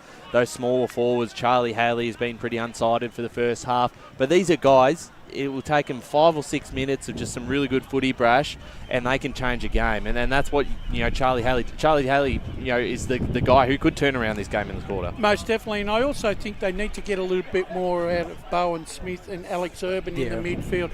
I just don't think they're getting the clearances as well as they hope. And the other problem that Balwyn have too is they can't afford to panic, right, when they are getting their ball movement out of the centre clearances that they possibly could win, because you'd be half tempted, because you're knowing you're 3 or 4 behind, is to go and bomb it long and hope that and take your forwards out of the play. But then on the other hand, if you do that, then you're basically opening up for Blackburn to basically man mark every Balwyn forward. And at the moment, one-on-one, Blackburn are winning those contests, Josh, in their back 50, and are able to move the ball quite nicely out of their 50 and move the ball through their midfield to their forwards. Which is probably rust just coming off after that first quarter. That first quarter, they weren't really moving it all that well from defence to attack. It was just the midfield, which really allowed them to kick those 2 goals, and 2 very handy goals in that first quarter. It'll be interesting to see how they go kicking to the right of your radio dial, or what was against the breeze. It has started to die down out here at Moreton Park. Started to get a little bit cooler, but still... No, it's still 30. Yeah. Is it 30, really? Yeah. Wow. Gotta love April. Certainly set up... I reckon the sun setting might actually have effect. With the lower sun, might have some effect. Let's go boundary side. Yeah, the breeze is definitely picking up a little bit again, and it's creating a little bit of a cooler environment, I suppose. There's a bit of a, I guess, I wouldn't call it a wind chill factor, but like... You know what I mean? It almost seems like it's a bit of a fluky breeze, really. Yeah. Well, it's certainly going towards that left forward pocket. We saw some brilliant goals from Macadorian and some of the others. It's going to be interesting to see how Balwyn are able to use it, as this second half of action is about to get underway out here at Moreton Park. Gav Casey. Blackburn leading this Good Friday clash by 4 goals. 54 plays 30 as Blackburn get the first centre clearance. Can't take it with him was Oglethorpe. So Balwyn under a heap of pressure at half-back. Sharing it hand pass Rid couldn't get it to a teammate. Eventually gets back to Rid from Anderson. Now Rid finds a runner and he's got on the end of it Lachlan Young. Lockie Young gets it down the line and beautifully marked on the lead by Tillich. He plays on because he kept his feet going as the defender fell over. Long ball, no mark taken. So ball went at ground level. They scrap for the ball. Get back to Urban. Urban took on the tackler as he tried to get onto his right foot, and it's holding the ball because his left wasn't, well, that was the only place available. He didn't want it. So coming right, he's coughed up a free kick for holding the ball. That's just smart football once again by Blackburn. Not being able to exploit a weakness. And Ainsworth again too. Bringing the heat. He's had a great game as the captain as Blackburn look to move further forward on the far side wing. Carmody up against Jamie Rid. Evaded him. Goes inside forward 50. Looking in the Malone direction. Flew too early. On the ground is Slimming. Got it to Schreiber. Probably been Balwyn's best player so far. His handball was a really good one and they're going to work it out here. Balwyn inside forward 50. The kick's cut off. Riley Winter in defence has stood tall, as has this entire Blackburn defence. Goes to this broadcast side wing. Will Oglethorpe got McAdorian over the top. Has it at the right half forward flank. Right in front of us. Well, he looked to just set it up. He's got Lee Malone as the deepest target. Jackson Carmody is circling. He heads in that Malone direction. Balwyn should have the numbers. Blackburn managed to get it to ground, and getting the clearing kick there is Stephen Slimming, although it might be cut off. It'll be a push in the back free kick going in the direction of Ben Warm. Free kick to ball. Blackburn, short pass finds Lawler. He's running on inside 45, straight for the goals he goes, and he misses to the left. It had all the energy, but towards the goals it trails off, misses to the left. And Balwyn they look like a gassed. lack of communication or something. Just they look shocked. Plenty of yellow around there, but no one seemed to. There's a whole corridor open for him to run into, so I reckon that's a missed opportunity for the Burners through Lawler. Go to the far side, does Lockie Young. It's again Blackburn with the numbers on the ground. Lawler managed to dig a handball out. There's Philatides. Looks in the Carmody direction. It's Schreiber with the intercept mark. Handballs it immediately to Rid. Got a handball over the top to Kane Turner. It's not a great handball though from Turner, and it's cut off. Blackburn have all the numbers. They could just go for broke or set it up to the forward pocket. Schreiber fumbles it out of bounds, and we're going to have a boundary. Right forward pocket, about 15 metres out from the Blackburn goal. Boundary side to Jared Beanland. I've been shocked with the amount of space that the the Blackburn ball carriers have had in Lawler and Ainsworth just absolute acres within a contest. Yeah, without Schreiber mopping up a few times, I reckon this lead could be even bigger for Blackburn. Lawler's on it. Hands it off to Harry. Harry, short pass in. He's got a jumper at it. Two grabs, can't mark dropped by Malone. So at ground level, it's a scrap for the ball. And Malone come in late. He's put his hands to his face going, I've missed a mark there, I reckon. Let's get some stats from Paul quickly. Yeah, Blackburn have started like a house on fire in this third quarter. The inside 50s are 6-1 Blackburn's way. Malone did the ruck contest, got beaten to it, but it's gone close to the boundary line and out. So it's a ball in, deep in Blackburn's forward line. So Balwyn seem like they're just hanging on at the moment. A lot of hands on hips. I don't want to go the early call, but it looks like the energy levels are favouring Blackburn as they're Malone from behind. Can't get the tap going, but Lawler takes on the tackler. Doesn't get it onto the boot, drops it to the ground, but it will be with the Tigers, and they'll get out of trouble for now. Smothered ball, late interception by Oglethorpe with his hands. Harry's there, gets it back to Oglethorpe, dancing around, spins, gets it to Bajaya, left it behind on the ground. Harry picks it up, the big boy. He can't get the ball to his foot though, and now it's energy with Lever. Lever goes back into the contest to find his own space. Gets it across field, finds Lamotte, and now it opens up to Urban at half forward. Now he's got open space, pass going in, nice energy here, bounce off the chest of Haley. Haley gets bouncing to the ball, his kick fires, and he had so many options inboard that he's getting called out on it as he misses everything onto the left. No score for Balwyn, and it's now in the hands of Philatides taking the kick. I know obviously the end result wasn't great, but that was better transition from Balwyn. Still good defensive effort from Tom Maher. He's certainly done well on Charlie Haley, but right there, Ryan. We'll go down boundary side shortly to Chris Curtis as Philatides goes to this broadcast side wing. Harry the meat and the sandwich. It's his opposing rock, Chevy Anderson, who got the spoil. Slimming got the ground ball. The kick might go out of bounds. It doesn't. It's touched over the line for a boundary throw-in. Boundary side to Chris Curtis. Yeah, but come off with the blood rule with a cut just above his eye. That was Bajaya from Blackburn. Thanks there to Chris Curtis. Lockie Bijay has certainly been one of Blackburn's best, if not the best player on the ground so far for the hosts, who lead 55-30 as they look to get this clearance. Lawler looks like he's working his way up the ground a bit more to start this second half. Love a ball up. Left half forward flank for Balwyn. Harry with the leap. Couldn't take get the tap down. He gets the clearance though. Carmody will pick it up very, very cleanly. Got the handball away immediately to Jarrah Salmon inside forward 50, looking in the Malone direction. He's against Schreiber. Could have been holding the man. It wasn't. There'll be a free kick paid to Malone.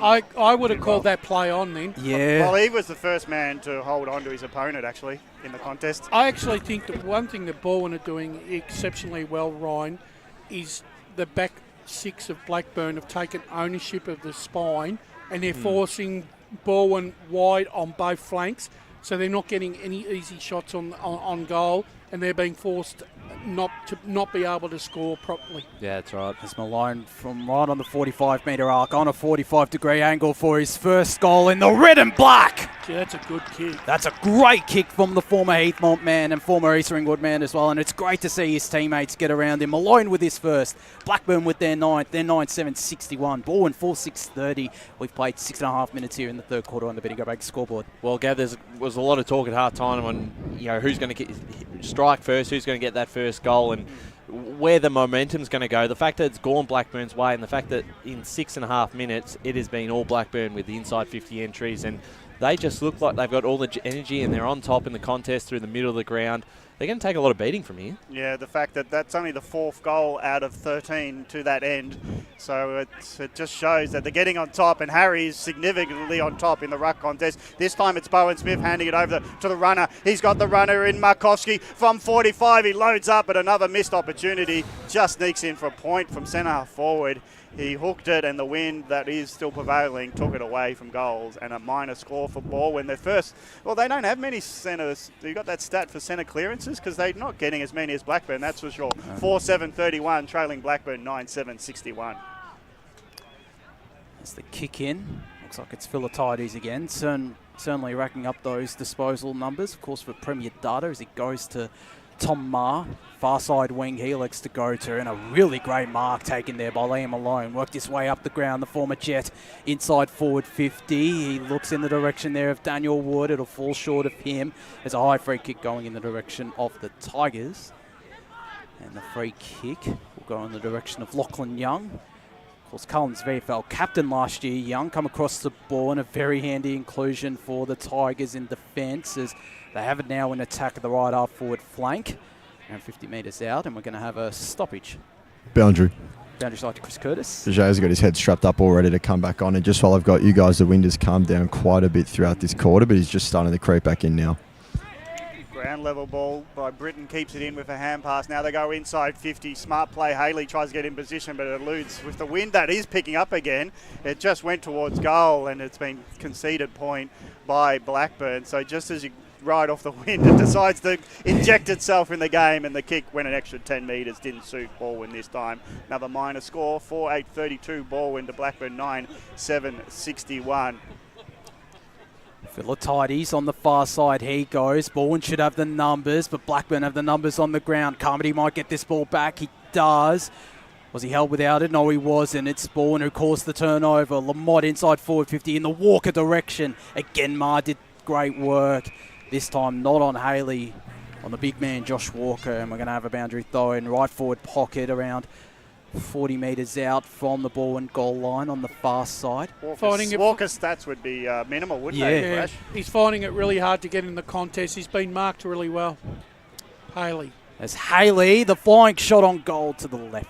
I just need one of those to go through. They do look a little bit more lively in the last couple of minutes. Missing chances though, 4-9-33 the Tigers. Well, that's where Walker can get involved, ruck contests, and get Haley at ground level. Haley's getting involved. I haven't seen much of him early, but he's having shots at goals. He's getting involved. Now a teammate trying to work up the ground is McDermott. Hands it off to his teammate Wilson. Wilson kicks it when he had no room to do so, and without room, he kicks it out in the full.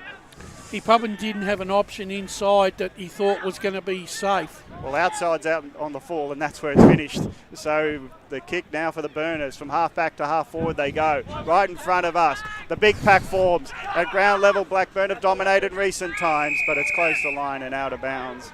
So it's fantastic for our cameras and for us to see the play so close. We're going to see the exertion here at close quarters. It's going to be fantastic. Malone going to the ruck contest. Smaller man, he's going to be out-muscled. Anderson decides to take it out of the ruck contest. Smart when he's that much bigger, but the ground level ball, Blackburn hold up again, and Tillig has to be the tackler instead of the man who's getting on the end of it, and he's escorted away by Curran, who did well in defence. Rucks go at it. Late to the party was Blackburn, so Anderson again wins it. Now he tries to get it going, but tackling has been immense by Blackburn. It doesn't allow Balwyn to get onto it, and when they do, like now, Reid has been wrapped up in a tackle. I think what Balwyn are actually sweating on here is they're hoping that Blackburn will run out of steam and run out of intensity, because at the moment they're not in the contest. They can't find a way in the contest. Well, they've got to make hay while the sun shines with Harry not being in the contest. Anderson's all over his direct opponent. Now ground level. Bowen Smith puts a high up and under. Flyers come at it, but again Blackburn good in defence. The clearing kick. Underneath it is Epple, but it's gone away from him. And it went from half back to the boundary with that wind. That was an immense bit of movement. It's definitely still there, that breeze. It's there. It's still there. It might not be breathing heavily, but it's definitely alive. Paul Yukone in the stats centre quickly. Yeah, just to learn your point on the clearances. So the clearances for the game at the moment are 24-22 are Blackburn's way, but not too many of Balwyn's clearances so far have been at the middle. They've mostly been out of stoppages. Well, they got a stoppage clearance there. Wilson went inside forward 50. The mark is taken, though, by Riley Winter. Been solid in defence. Looks for Epple. Affected the contest. Balwyn have the numbers on the ground. Smith, really smart chipping ball. Boundary. And the mark is taken there. Could be Billy Gerard Kett. We go down to Chris Curtis on the boundary. Kieran Hubbard, 23 for the Burners, just limping and favouring one of his legs quite heavily there off the back of that marking contest. See him running off. It's concerning. Solid game in defence, as has this entire Blackburn defence. There's Billy Gerard Kett. Only his third game of senior footy. For his first senior goal from right on the 45-metre arc. It's to the right, drifting back, and the mark is taken. Josh Walker. There's a way to affect the contest from the big man, Josh Walker. Will he be able to convert, though? It's a tough angle he'll be kicking from, but almost 5 metres out from the goal line. Hand his match fee in if he misses this. The former Lion, Cat and Kangaroo.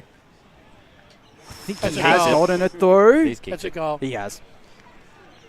So there's Josh Walker's first of the season of the game. 5-9-39 Balwyn. Blackburn 9-7-61. 13 minutes gone, third quarter. And a timely goal here for Balwyn, because it was basically against the run of play, really. Yeah, and he might have been a little bit frustrated this afternoon that he hasn't had an opportunity until now to really get his hands on it and made the most of it. So very important goals. We go to the stats centre, Paul. Yeah, Balwyn have taken 2 marks, 2 forward 50 marks in this quarter to zip, which is more than the one. They only took 1 forward 50 mark in the first half, Balwyn, so.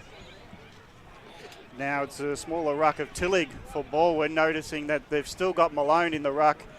Blackburn, the kick off the ground was smart because it's in the hands of Epple for Blackburn, so they get a centre clearance and a lucky mark and centre forward. Epple loads up a long ball. Who's he got? It might be a ground level that they're hoping for because, well, Silvani took the mark, what he thought was a mark. Now he's pushing off the raiding tackers because he's been called to play on. I don't know where he's off hands, and he's a bit stiff, Silvani, because I'll give him the mark from here.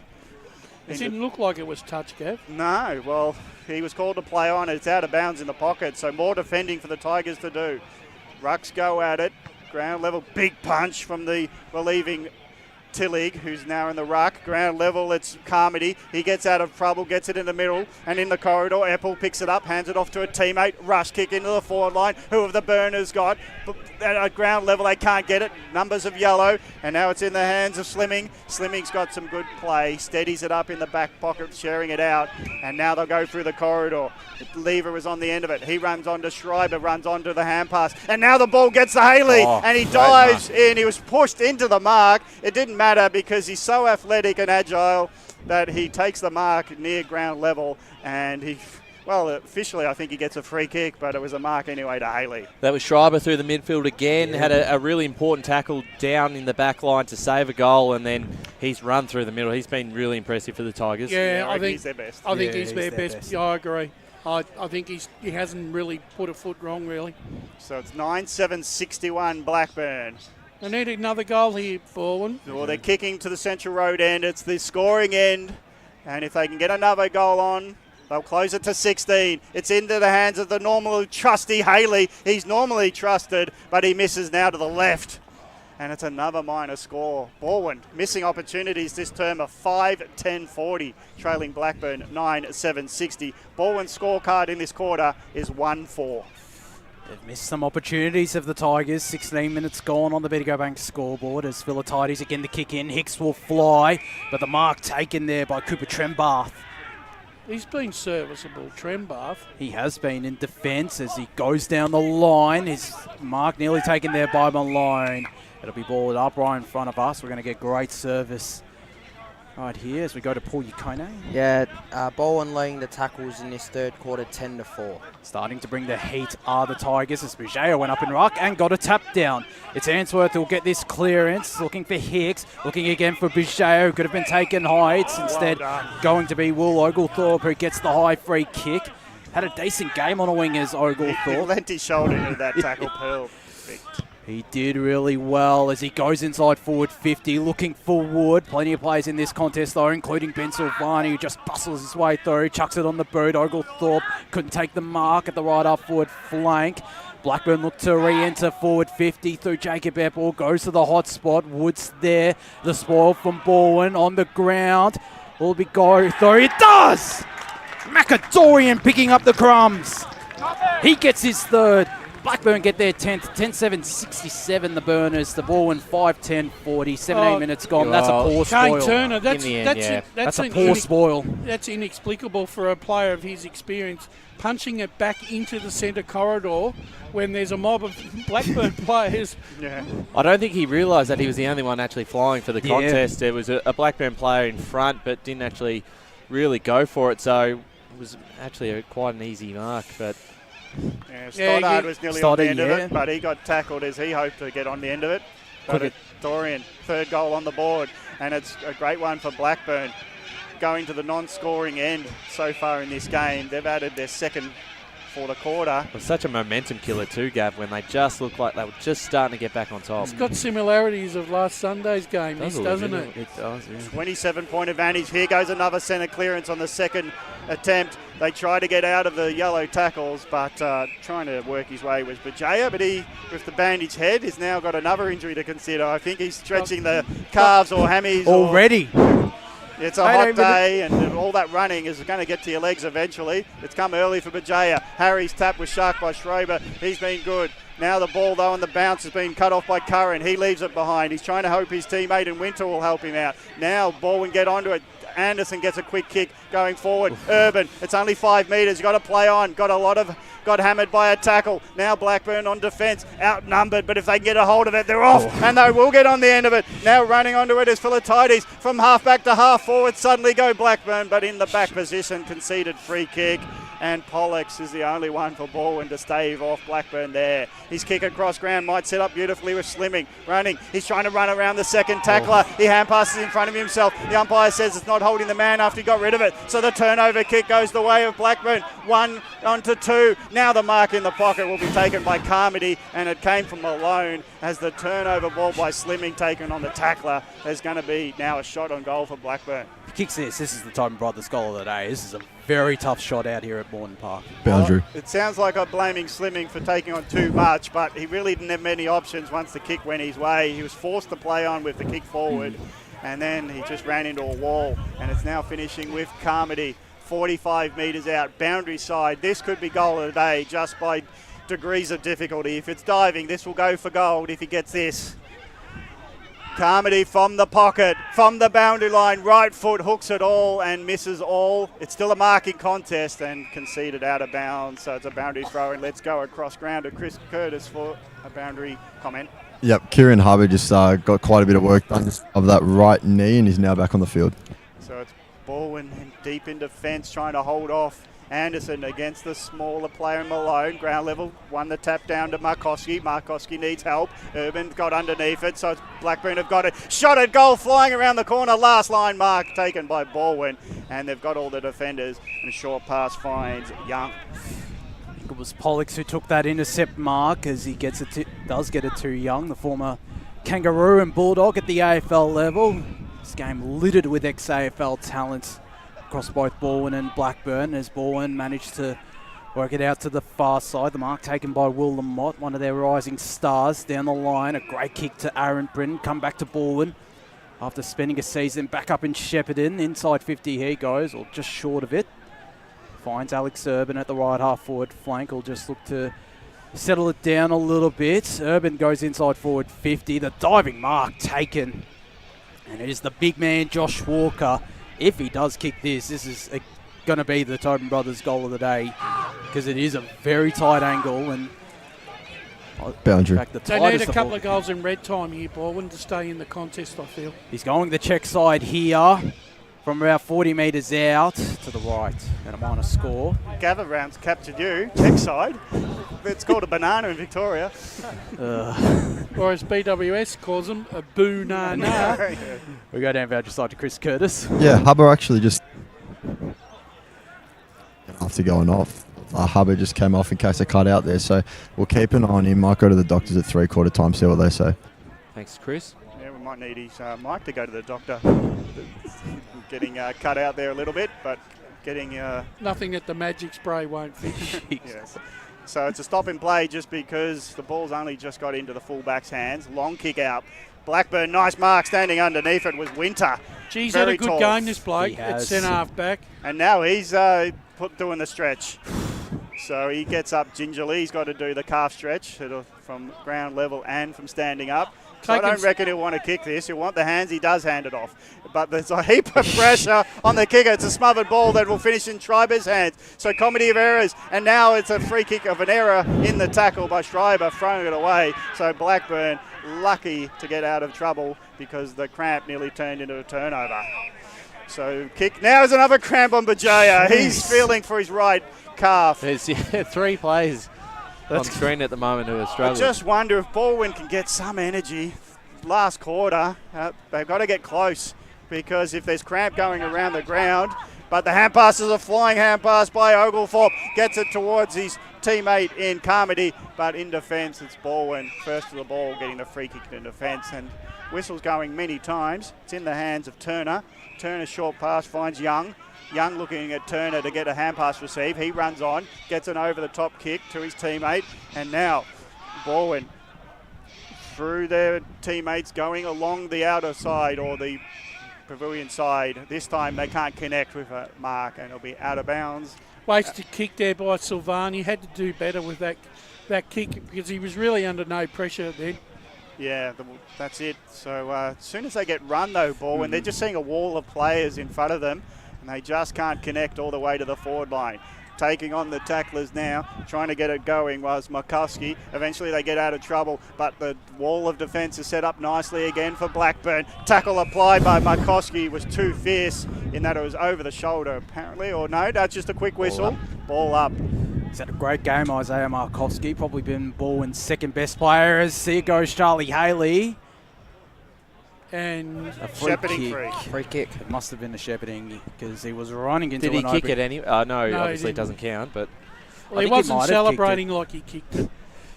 Oh, if he did kick it, he would have let everybody know about it, Charlie Haley, especially given he hasn't had the biggest impact today. He's had an impact this third quarter, but he still hasn't impacted the scoreboard with the 6 points as Blackburn work their way through their defence.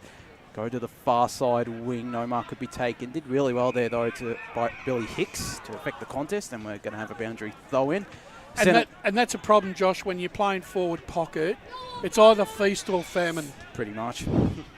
Who knows? He might have a patch in that final quarter where he kicks 2 or 3 goals. He's going to need it. He absolutely. Same for Walker as well, as they might get a 2 Walker here, Balwyn. They don't. It's Blackburn again holding up really well in defence. The kick was dangerous. That was dangerous. He's becoming a liability, Walker, on that fullback. For transition, I mean, if he's not moving. As Winter, that was almost not the greatest kick. It's kept in by Macadorian. Got a handball away. It's cut off, though, and Balwyn will look to go inside forward 50. Got Walker in a one-on-one. Pushed out Winter legally. And the ball will bounce out of bounds for a boundary throw in left forward pocket. 25.5 minutes gone. Brash, what I was meaning is Winter could run off him. He could. How long do you reckon this quarter will go for, Brash, actually? I think around 29, 30 minutes. Certainly be interesting. So that might mean there's about 3.5 minutes left in this quarter, and Blackburn still hold a 26-point advantage as Marr clears. He looks like he might be getting a bit of cramp as well, same as Harry, who's on his haunches. The kick still found. Billy Hicks goes to the far side looking for the ex-Blackburn captain, Lawler. They've moved this ball quickly, have the burners. It was a great kick looking for Carmody, but the great spoil. A spoil that many ex-AFL defenders would be proud of from Josh Pollock's there. And we'll have a boundary throw in left forward pocket right in front of the social rooms out here, the magnificent social rooms out here at Moore Park. Obviously, as Brenton Sandon said, they are going to try Walker in the forward line, obviously to replace Lyle, but that experiment hasn't worked. Not at the moment. It might eventually, as we're going to get another boundary throw in. Boundary. We go down boundary side to Jared Beanland. Some of that credit does have to go to Cooper Trembath. Of course, the delivery inside Balwyn's forward 50 hasn't been fantastic, and it's been wind affected, but Cooper Trembath has kept him well held.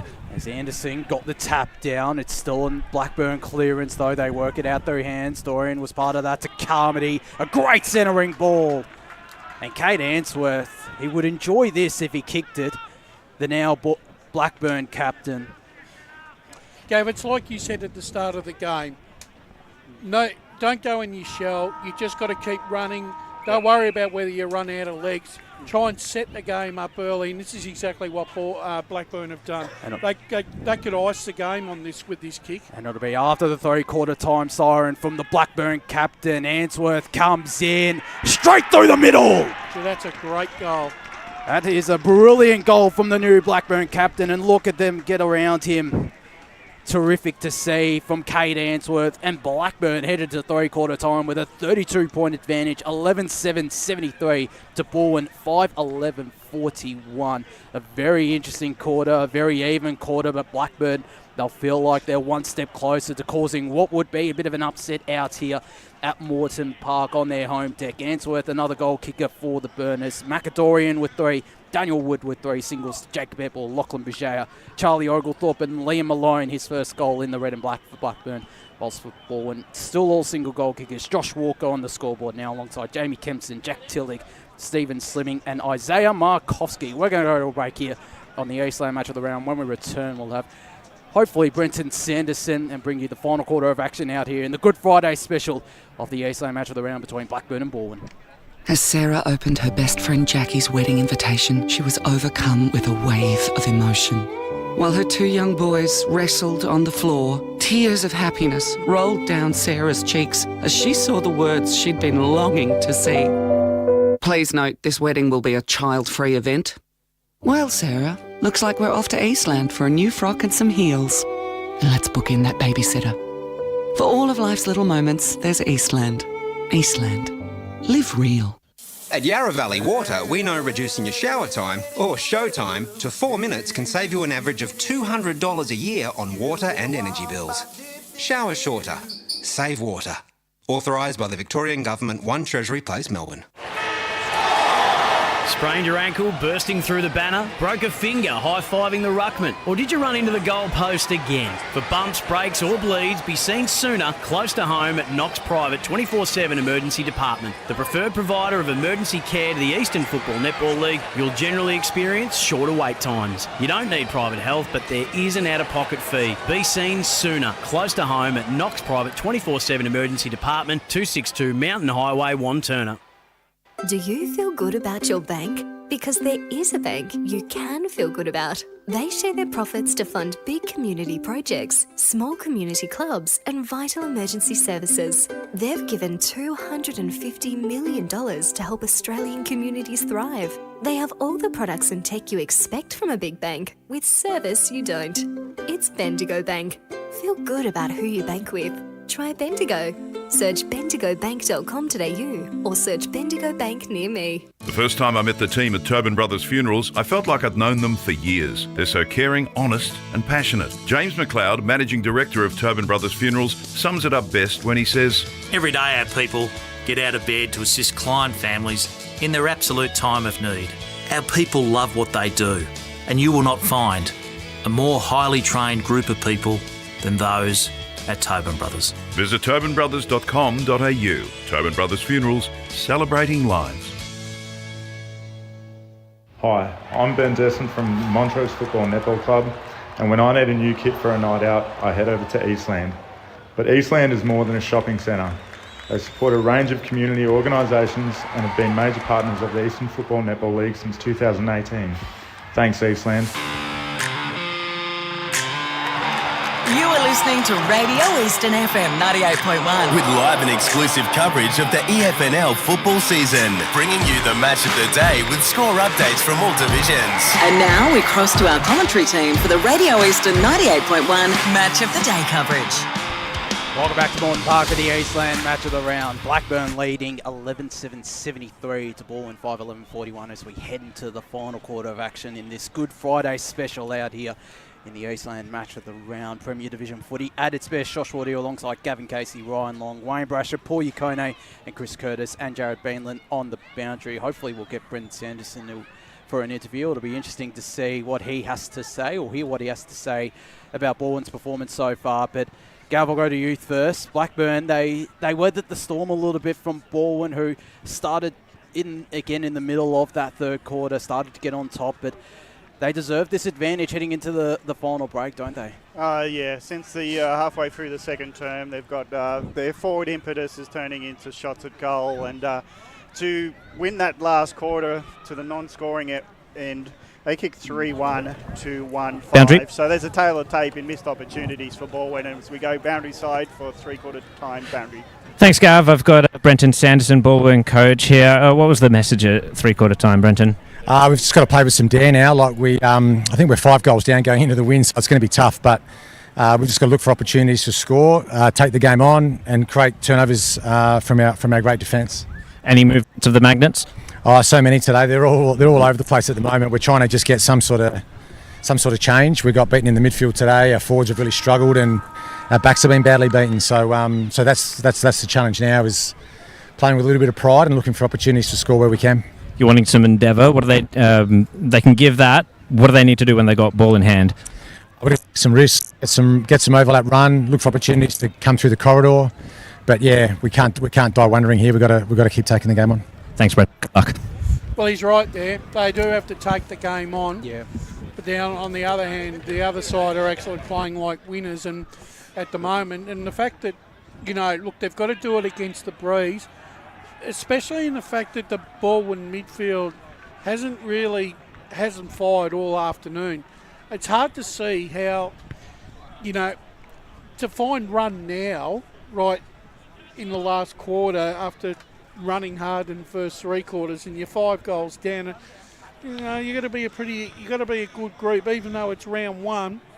But I still think they've got their work cut out here, Balwyn. Yeah, I'm with you, and I think Balwyn are a side, I mean, the reigning premiers are a side that... You're not writing them off, but... No, but I'm just saying, I think because of Blackburn, the way they're playing at the moment, they don't look like they're going to have that sort of lapse in this game, and I think they're strong enough. Their defence has been so well set up. They're not going to allow a flurry of goals in this final turn. Boundary. Well, we saw it last week with Mitcham as we go down boundary side to Chris Curtis. Yeah, thank you, Josh. Just in that three-quarter time huddle, a lot of the chat around Blackburn was just about mentality and going 12 rounds.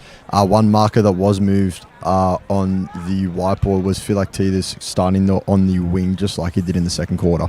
Certainly going to be interesting to see how it goes. But we saw that with Mitcham last week. They were, as you guys mentioned, the better side for 3 quarters and 20 minutes. Obviously, this is a much more bigger margin, and they're kicking against the breeze ball and heading into this last quarter. But that should give them hope. If Vermont are able to do it, then certainly Ball and the reigning premiers are able to do that, as we're just about to get started in this final quarter. Final couple of patrons dispersing from the ground, and there was a big Blackburn following at the huddle, and there was certainly a lot of Balwyn, but not as much as Blackburn as they can do it, Balwyn, but are they playing well enough to do it? This is the $64 question.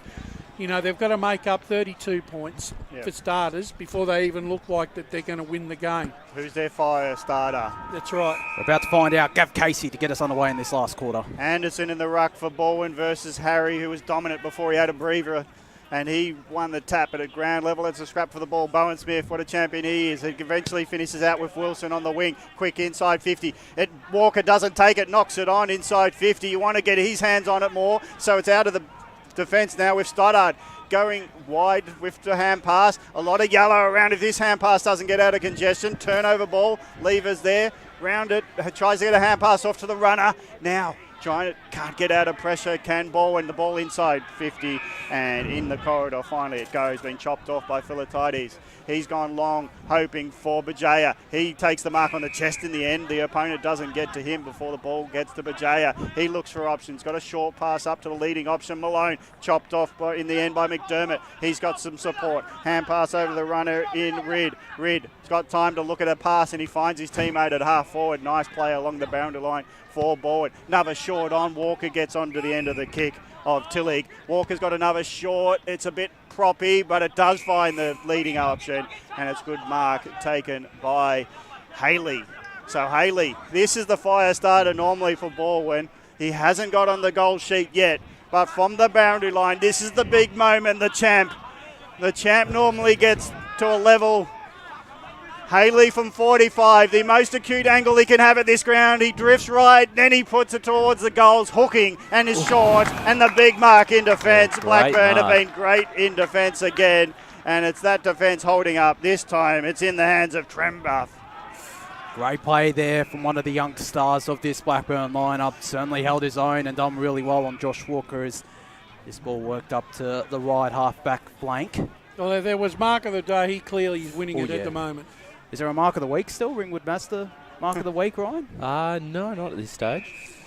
Because that certainly would have been a contender as Blackburn are slowly moving this ball on the far side. Answorth to Lawler, the current captain to the former captain. One of the young stars now with possession of the 40 right in front of our boundary riders. Doing a great job as always. Chris Curtis and Jared Beanland. Is Billy Hicks on the far side, or the members' side wing of the ground as he loads up, looking for Malone on the ground was Schreiber, couldn't complete the mark. He'll get this ball from his teammate and look to go inboard through Jamie Reid, who tries to break a tackle. Umpire called play on, said he was stripped of it. Blackburn will still have the numbers. It's Macadorian who couldn't pick it up cleanly. Will he be paid the high free kick? No, he was playing for that. Was Macadorian. Good tackle there applied by Jamie Kempson. And I think the other thing too is, whilst you need to run, have a look at the way the ball's bouncing today. It's not bouncing, to suit the players. It's going all over the place. As Bujaya goes inside forward 50 after Harry won another tap down. The mark taken before Malone. Carmody, I think this is. I think it is Josh. Jackson Carmody. He's been a live wire inside forward 50 for the Burners as Carmody come up all the way from Geelong this season. He has it at the right half forward flank and he's going back for the set shot here. Certainly knows how to find the goals. His 52nd senior game, Carmody, and he's kicked 60 in those prior senior games. As he has it at the right half forward flank, will kick from I'll say 50 metres out. They are 45-metre arcs out here at Morden Park as he comes in, sets sail to the right. 11.8.74. Blackburn plays ball in 5.11.41. 3 3/4 minutes gone, fourth quarter on the Betty Go Bank scoreboard, Gav. So it's Young that will do the kick out. Where's his options? No movement. Nil movement at all. The Tigers seem bereft at the moment of ideas. So he'll go down the middle, hope for someone running onto the ball, and beautifully done there. So Urban hands it off. Now they go through the corridor, do Balwyn. Back position, Tillig couldn't take that mark. So again, the defence holding up nicely. Boundary. As we go boundary side. There just needs to be more movement down the field for Balwyn. They don't seem to have the energy to produce that because Blackburn, they've been dominant aerially all game. Yeah, Winter was dominant there in that contest, gets it to half forward, but Balwyn trying to run off defence. Now they go through the middle. Marcosi, his pass has been intercepted, well read, and this time it's the 70 of Curran. So Curran and Winter have been great in intercept marks. Long ball, it might beat everyone to the goals, but the bounce of the ball doesn't get to the goals for score and goes out of bounds right post. Missed opportunity in effect, but it was a surprising shot at goal in the end. It was. Would that be a mark for your senior debut from Aaron Curran? Loads up from the centre square and potentially gets the goal there, but nevertheless it's still inside attacking 50 for Balwyn, Gav, or Blackburn I should say. So yeah, Balwyn, they're holding up just at the moment. Next goal for Blackburn might just end it as it's trying to get onto his worm. He gets it out and wide. Lawler. Bajay is underneath it. Too short for the pass. Being chopped off by Kempson. He's handing it off. They're trying too fast to get going. Balwyn, and they're getting themselves into trouble. Turnover ball. Now Oglethorpe gets it long in. Malone has to push off, and in doing so to get to the contest, he's conceded a free kick. And Pollux wanted to run off with it. Well, he dared to run off with it. Looked at the umpire. Had a second guess that he was going to get advantage, and I think he talked the umpire out of giving him advantage. So it'll be a free kick on the wing now. So it's all dissipating. All this energy that Balwyn are trying to get going from quick play is just not resulting in anything, and I reckon it's dispiriting them at the moment as they trail by 33. They need to get into the hands of someone like a Jamie Red, as right on there cue he is. Does get it. So Rid gets it to Schreiber. He tries to run right, now runs left, goes into the corridor, short pass, does find his teammate, and Britton quick to play on. He's got some options, one of them being Smith. Quick to play on when he took the mark. From 40 metres, loads up a beautiful goal! It could be goal of the day. It's one of the best skilled plays of the day by Smith, taking the mark, pushing off the man on the mark. Quickly plays on, and from 40 he drills it. Is that the right energy for Balwyn to get back into the encounter? It's still a 27-point margin. First goal for the final time to Balwyn. They are 6-11-47, trailing Blackburn 11-8-74. Well, if they can string together a couple of goals in a row, Brash, then you potentially open up the door again. But Bolin Smith, we talked about, hasn't had probably the massive day this afternoon, but that's what you want from players like that. Took the mark, was able to hold his ground, and then finish off his good work. Boundary side to Jared Beanley. And you called it, Josh. They had to get the ball into the hands of Red, and it was also Schreiber as well. No coincidence that a goal resulted from that chain of play with those players involved. As Urban sends it forward for Balwyn, the intercept mark taken. Another one for Daniel Wood, who looks like he's been swung down back. Goes short to Philatides, who has it right in front of us. Centre wing on this broadcast side. High starting all across the ground, just decides to go short to Bijaya. He's probably got my vote for best on ground, Bijaya, despite having a bit of time on the interchange to get strapped up. He's certainly been impressive. Left hammy, he's feeling it, isn't it? Yeah, he's certainly been impressive in midfield. Bolin Smith gives him a fair bump after that. His kick is going to go out of bounds after it was affected, and he's not going to be good at getting out of bed tomorrow because he's struggling just to get up now. Oh, it's gone. Now it's his right side. Not after getting a fair hit from Bolin Smith, so we'll keep a close eye on that. But in the meanwhile, on this on the Central Road side of the ground, ruck stoppage, and well, it's going to be coming his way too. It's going to be Alex Urban with the free kick. He doesn't decide to go in the Bijay direction. Instead, he just decides to go straight through the spine. Aaron Britton goes long in the direction of Markovsky. The spoil came in there from Salmon. Smith got his hands free, but umpire said it was a throw. A great tackle there by Charlie Oglethorpe, and he has the free kick at the right half-back flank as now Bijay is up on his feet. Salmon cramping as well as the kick now goes out of bounds right near the Blackburn bench. Left half forward flank for Balwyn around 55 metres out from their goal. They trail 6:11.47 to Blackburn 8:11.874. 8 3/4 minutes gone in the final quarter on the Biddigo Bank scoreboard of this Eastland match of the round. Harry came flying in. He might get a blocking free kick. He does. Been very impressive in ruck as Harry handballs it immediately to Answorth. Long down the line. His kick will be cut off by Pollux. Got plenty of players on this broadcast side. He gets it to one of them in Stephen Slimming. Short kick is a good one. Found Young, gets it back to Slimming, just trying to bustle his way through. He does. Goes inside forward 50, looking for Turner. The courageous mark taken there. It might be Noah Lever, as he has the near centre half forward. His eyes are darting inside forward 50. He's got Walker in a one-on-one against Trent Bath. It falls short of them on the ground. Balwyn might have the numbers now. Just trying to ride the bump there was Haley. Britton was there. Looks like he's been swung up forward, and umpire says, give it to me. I'll ball it up. 9.5 minutes gone. Still a 27-point margin in favour of Blackburn. So Balwyn desperate for the next scored goal. Walker pushes off in the ruck contest, gets it on the boot, misses to the right. So a minor score. Balwyn 6-12-48 trailing Blackburn 11-8-74, 26-point margin, 10 minutes into this final term. Balwyn, they've got one last go at it, I think. If they can just get the next goal, maybe momentum can come their way. It's the kick in from Salmon, just decides to go straight through the spine. The big fist there from Schreiber. Blackburn still again have the numbers on the ground, but their kick is cut off by Schreiber once again. That's going to be another turnover, and Philatides going to be run down. That is a great tackle from Lachlan Young. He'll get this ball back. They take the advantage through Slimming. Young inside forward 50 now. And all by himself is Noah Lever. Go back and kick it. Britton again is, he's been prominent in this last quarter. Britton, he's got a lot more involved. Can Noah Lever impact the scoreboard? Had a pretty quiet day as the former Werribee man is drifting back. He can impact the scoreboard. And it's down to 20 points the margin. Balwyn are coming 7-12-54. Blackburn 11-8-74. 11 minutes gone. Final quarter. Biddigo Bank scoreboard. It's what they need to do. They had to get back-to-back goals. 20 points. It's not much in modern day football of a gap to make up. So this game's still open. I still think you look at those plays through the midfield. Bowen Smith's been a lot better this quarter, and they're starting to take a few risks. And that's what happened when you're behind. Sometimes you have to, and it works out for you. So. Just an important 5 minutes of Blackburn, just steady the ship. How important was that tackle there? Yeah, Schreiber's kick missed the target in the middle, but that Philatides thought he was beyond the defender, and he got tackled as he bounced it, trying to run away.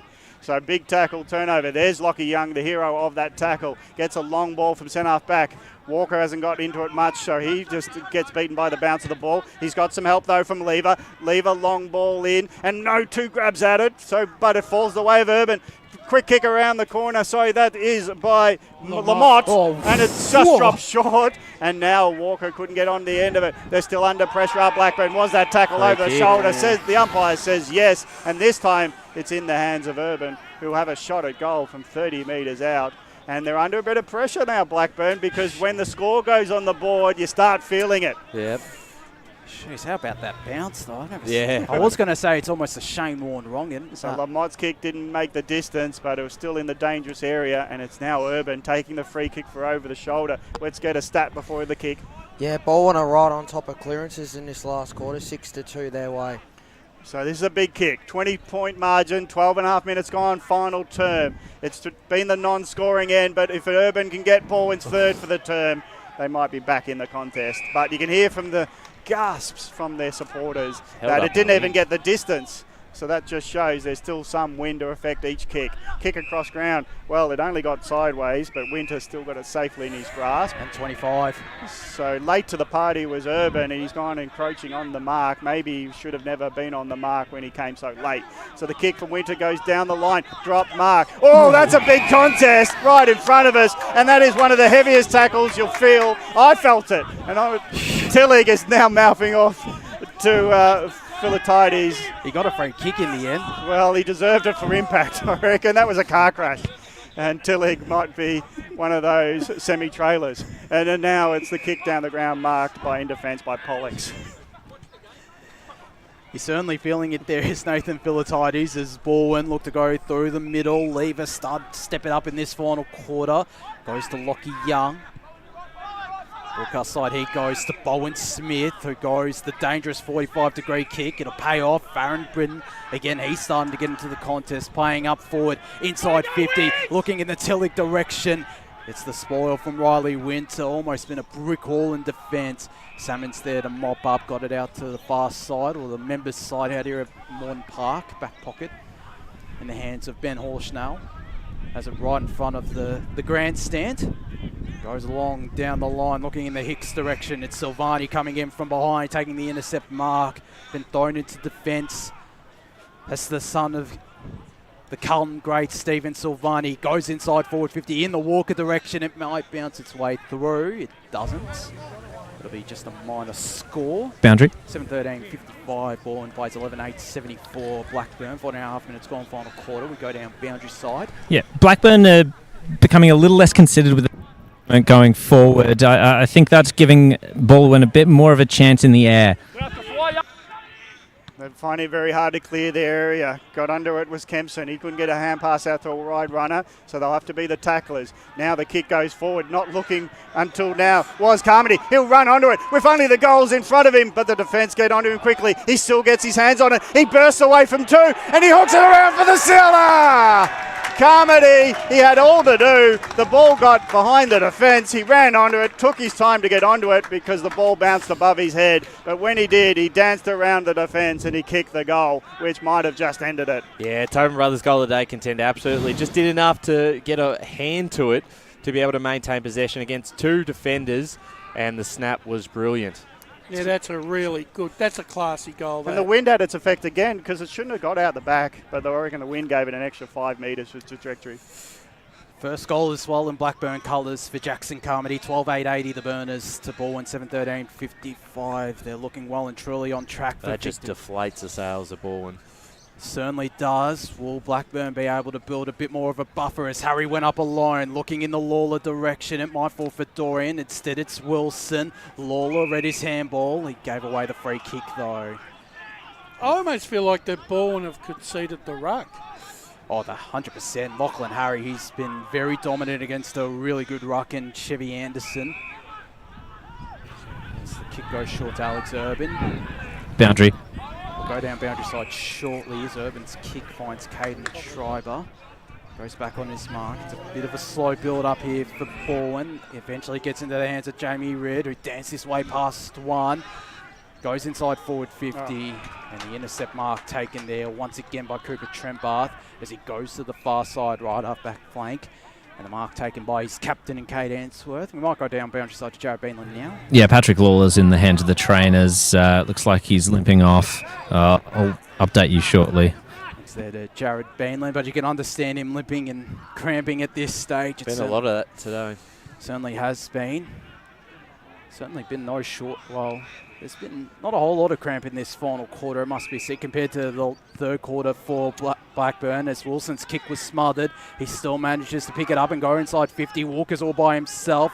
Out the back is Tom Maher after Walker couldn't take the mark. This ball might bounce its way out of bounds. Well, the calls for deliberate, and they're going to get it. Oh, we've gone up a grade, have we? Yep.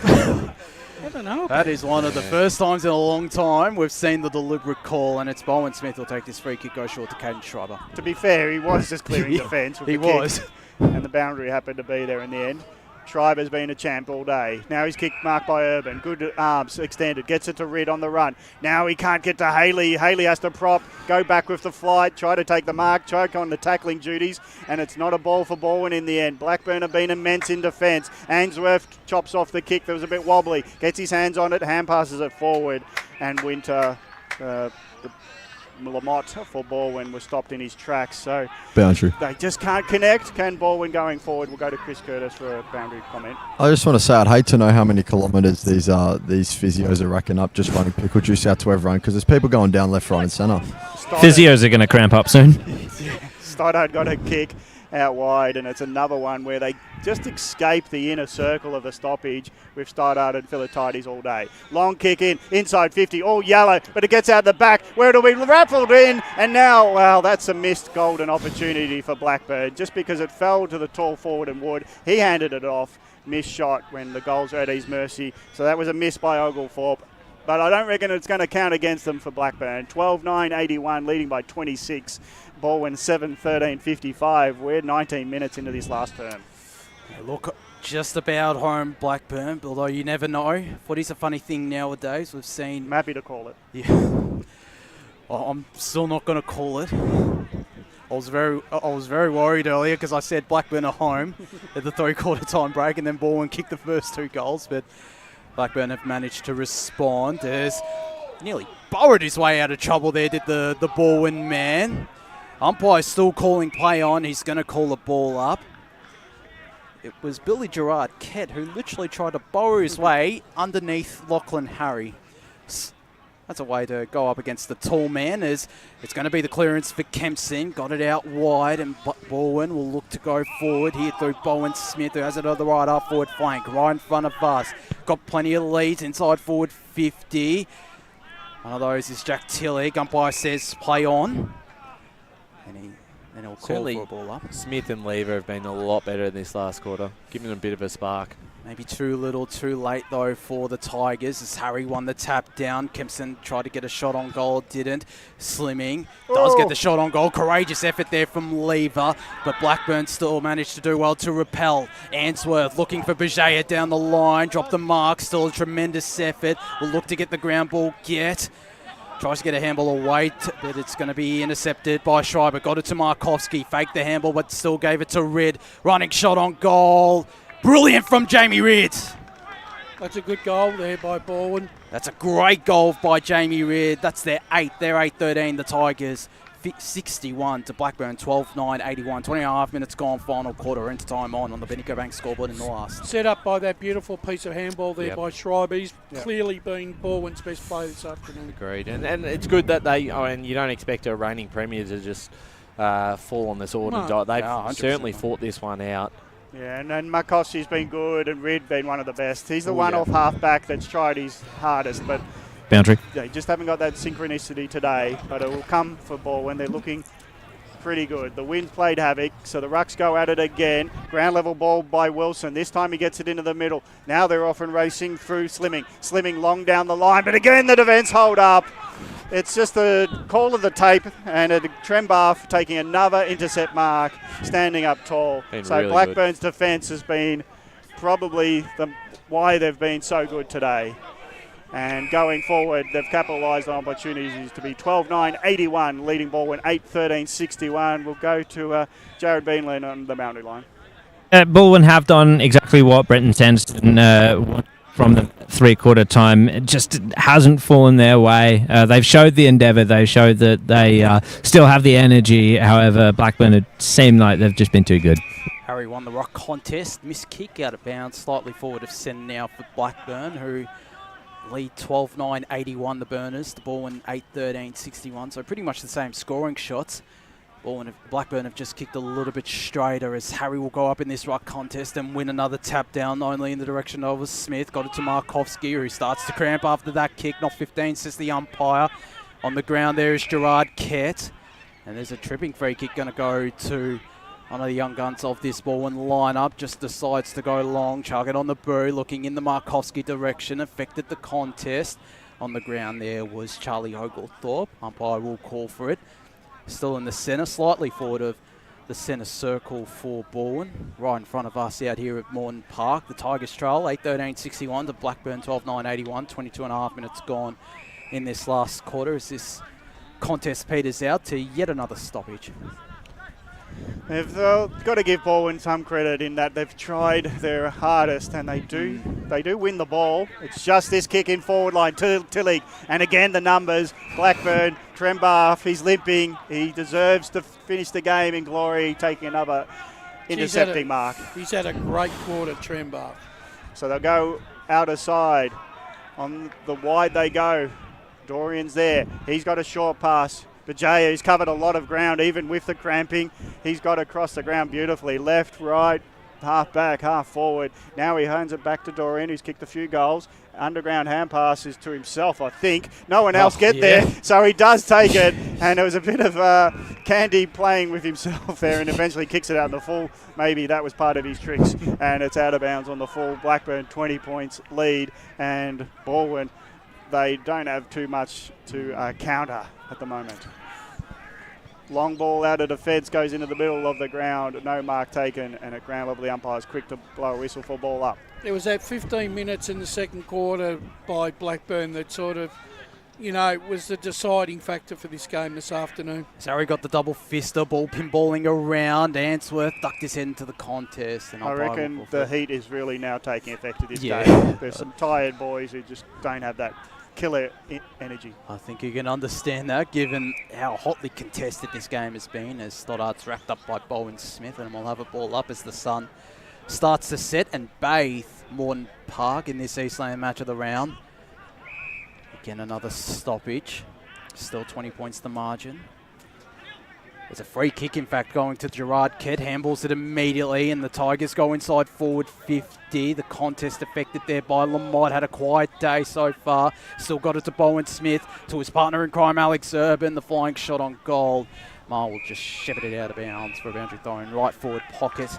On this broadcast side, about 15-20 metres out from the ball and goal once this ball is kicked. Alex Urban's disposal today's not been up to his usual standard. Ball toss back into play. Harry won the tap down. There is Urban on cue. Got it to Jamie Kempson. Flying shot. Guided by the breeze to the far side, or members side of the ground. And we're going to have a boundary throw. And 25 and a quarter minutes gone. Blackburn 12-9-81 to ball and 8-13-61 in the last. I tell you what, Blackburn's defence is going to win a lot of the games this year. Oh yeah. They're not conceding good shots from Balwyn. Maybe Balwyn don't have a forward option to dominate today, but Blackburn intercept marks, good tackles late. But this time there's a shot at goal flying from the contest. No goal for Urban, and it's a miss behind for Balwyn. 8-14-62, but they're always rushed at their attempts at goal. Balwyn 8-14-62, trailing Blackburn 12-9-81. Impressive day for the Burners to start season 2025. Certainly has been. They're going to get the 4 points here, are the Burners, and make a bit of a statement out here on their home deck as Lawler throws it on the boot. It might bounce its way out of bounds. Pollux manages to keep it in. He'll get this ball back, dance his way past one. Handball inboard to Schreiber, who still had a terrific day. Got it to Alex Urban. Into the middle he goes, looking for Bowen Smith. Handball over the top, finding eventually Tom Wilson. Wilson goes inside forward 50 to Charlie Haley, who'll wheel around under pressure from Oglethorpe. It's a mongrel of a kick, and it's cut off by Trembath. That just sums up Charlie Haley's day. And Trembath is a bit slow to get up, but Haley... He's not getting up. He's got a real poor calf strain that he needs to stretch out. Intercept marks are 10-6 this quarter the way of Blackburn. The way this guy's played today, you'd have to find a one vote for him, wouldn't you? Yeah. There's a lot of players on this Blackburn side that could easily fit into these votes. I think in the juniors they give it the best to the team, and this might just go that way. Absolutely. Yes, Trembath will look to the far side as he gets back up on his feet. Looks in the Harry direction. Contest affected by his teammate there in McKenzie. It's out the back for Repple. Got it to Oglethorpe. Oglethorpe looks for Carmody over the top in a one-on-one against Caden Schreiber. Schreiber shepherds it out of bounds. Right up forward flank for the Burners on the members' side of Morton Park. Yeah, you can hear the birds flying away as affects Mike, and the wind that goes to the Central Road end hasn't been used much in the second half, but I reckon the heat has gone out of this encounter because it's taken its full effect of all the players, and their energy level is nearly dried up. So it's a ball up, 50 metres from goal. Blackburn to go towards the Central Road end again. They can't get a hold of it. That's a flying tackle still, and they'll hold it in as Urban will have to hand it over to the umpire. So it's 50 metres out from Blackburn's goal. One tap was again by Harry. but it will go the way in the end of Rid, who takes a hand pass receive, gives it over. There's a chain of hand pass with Turner. He connecting to a runner. Long ball from half back to half forward. No position for Balwyn again. Their forward line has been trounced, and this time taking the mark is Ma. And he's got a short pass on, and they'll hold it to Blackburn. They hold it as the siren sounds. A lot of players raising their hands in triumph as Blackburn will win the day on Good Friday. It is a great day for them. Blackburn 12-9-81, defeating the reigning premiers. Balwyn 8-14-62. The Burners start 2025 with a win, a 19-point margin. Well done to Blackburn in the first win, round one. Certainly a fantastic effort from the Burners. We're going to go through the major goal kickers. McAdorian and Daniel Wood with 3 goals each. Singles to Jackson Carmody, Jacob Ebel, Lachlan Bouger, Charlie Oglethorpe and Liam Malone. Whilst for the Tigers of Balwyn, all single goal kickers. Josh Walker, Jamie Kempson, Jack Tillich, Stephen Slimming, Jamie Reid, Isaiah Markowski, Noah Lever and Bowen Smith. But a deserved win for Blackburn. It's a bit of a statement out here early on in the season for the Burners, Ryan and Brash. Yeah, well, they start the season the way they finished last season, beating Balwyn in the final round of the 2024 home and away year. And I think we knew that the potential of what they had, but certainly we all just probably fell in love with this Balwyn side that won a flag last year, picked up more recruits, and defensively they were just completely on top, Brash. That back six held up extremely well, kept the Tigers to the 8 goals.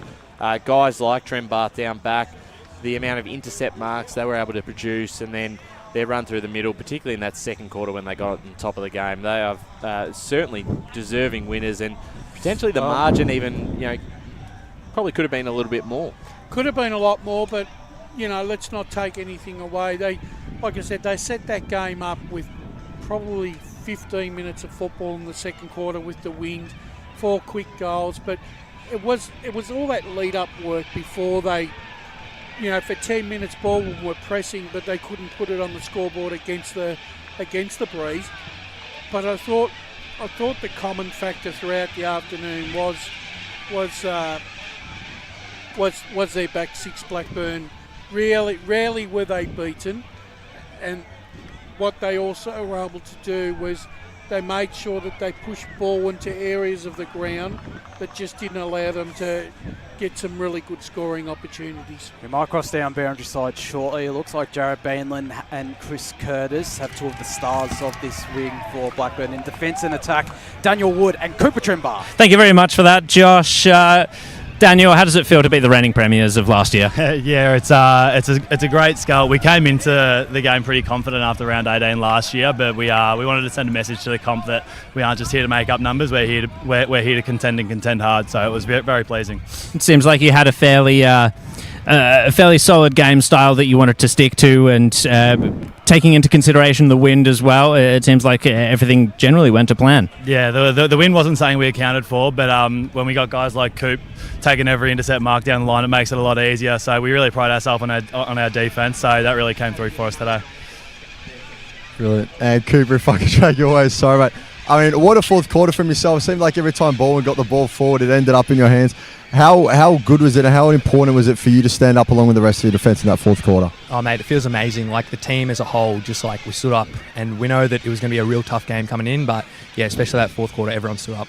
Yeah, excellent, mate. And, we saw even in the third quarter and all throughout that fourth, people dropping like flies with cramp. How important was it to dig deep and make sure that your boys got over the line? Yeah, resilience was a real big thing. Like, I know that pretty much all of our boys in the back line were dropping like flies, but yeah, as you said, it was really good to see that all the boys like dig deep. And we were just talking about the weather before. You're hoping for something a little bit cooler going forward? Yeah, a little bit cooler it'd be lovely, but at the same time, can't really complain with the sun out and the crowd like this here at Moreton Park. So it was pretty good. Yeah, and speaking of the crowd, how does it feel to have so much support behind you guys? Yeah, it's unbelievable. We know we've basically got a 19th guy out in the field when we've got the crowd around here like this. The support's unreal. They really get us through, especially like those fourth quarters when it's getting pretty tough. So they really pick us up. And how important is it for you boys to take this momentum on to next week? Oh, just like every game, it's really important to stitch together good parts of play and, yeah, just keep going on and on. Brilliant. And what's the rest of the weekend look like in terms of recovery for you guys? Oh, just lots of ice baths, I reckon, because it's real warm, so maybe pop down to the beach, but who knows. Excellent, mate. Congratulations. Well done and best of luck for the rest. Thanks there to Chris Curtis and Jared Bainland down on the boundary doing a magnificent job as always. As hopefully we'll get the Blackburn song, or it looks like they're coming back. Spoken were those? They're two. Well, I think Cooper Trembath is certainly a young player. Daniel Wood, he does have that experience at the VFL level, but they spoke really well and both played really key roles today. As we've got just about 9 to 8 minutes left in this Eastland match of the round. Blackburn winners 12-9-81 to Balwyn 8-14-62. Do we want to go through our awards? We'll start with the Tobin Brothers goal of the day. I'm going to nominate Mackenzie Dorian's goal in that far side forward pocket. I thought that was a really good one. I think it was the second quarter. Pretty sure. Any other options? Are we happy to give it? There was certainly that one on the boundary line from Dorian where he kept the ball low. Yeah. Right, yeah. I think that was definitely goal of the day because he timed that perfectly. Gav? Yeah, I think so. And he got 3 goals, and he was important in that 2 goals in the second term when they got lively, so he deserves goal of the day in terms of his contribution. Absolutely, he does. So we're going to give the goal of the day award to Mackenzie Dorian. Hopefully we'll get the song courtesy of Tobin Brothers Funerals, celebrating lives, as we're getting a little bit of a signal. We'll cross down to Joe Bailey.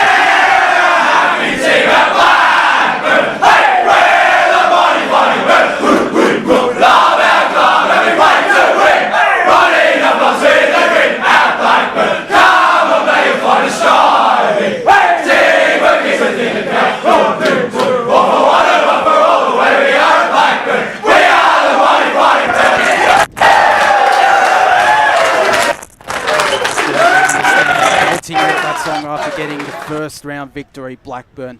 Song brought to you by Tobin Brothers Funerals, celebrating lives. But for Mackenzie Dorian, a $50 Coles and My gift voucher going his way, Gav. I think if we go through Balwyn, the losers today, they've got a lot to be. I think there's still a lot of excitement about their ball winners. But for me, the worry, and I'm not sure if it's just a hot day, but Walker never got involved. No. I think they need a new role for him, or change the way they go forward, maybe.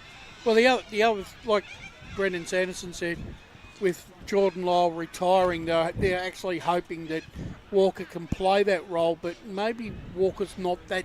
He maybe doesn't have the tank that Lyle has to be able to roam the forward. I don't know. He played so well defensively last year that's his position. Yeah, I agree. So they've got a bit of work to do with that. But I'm not too concerned about Balwyn after today. I think it's round one does throw out some interesting results too. I think it just said more about Blackburn. Well. I reckon Heat plays a factor, and Blackburn and Balwyn might have had a shorter pre-season. You never know. Blackburn might have had the conditioning.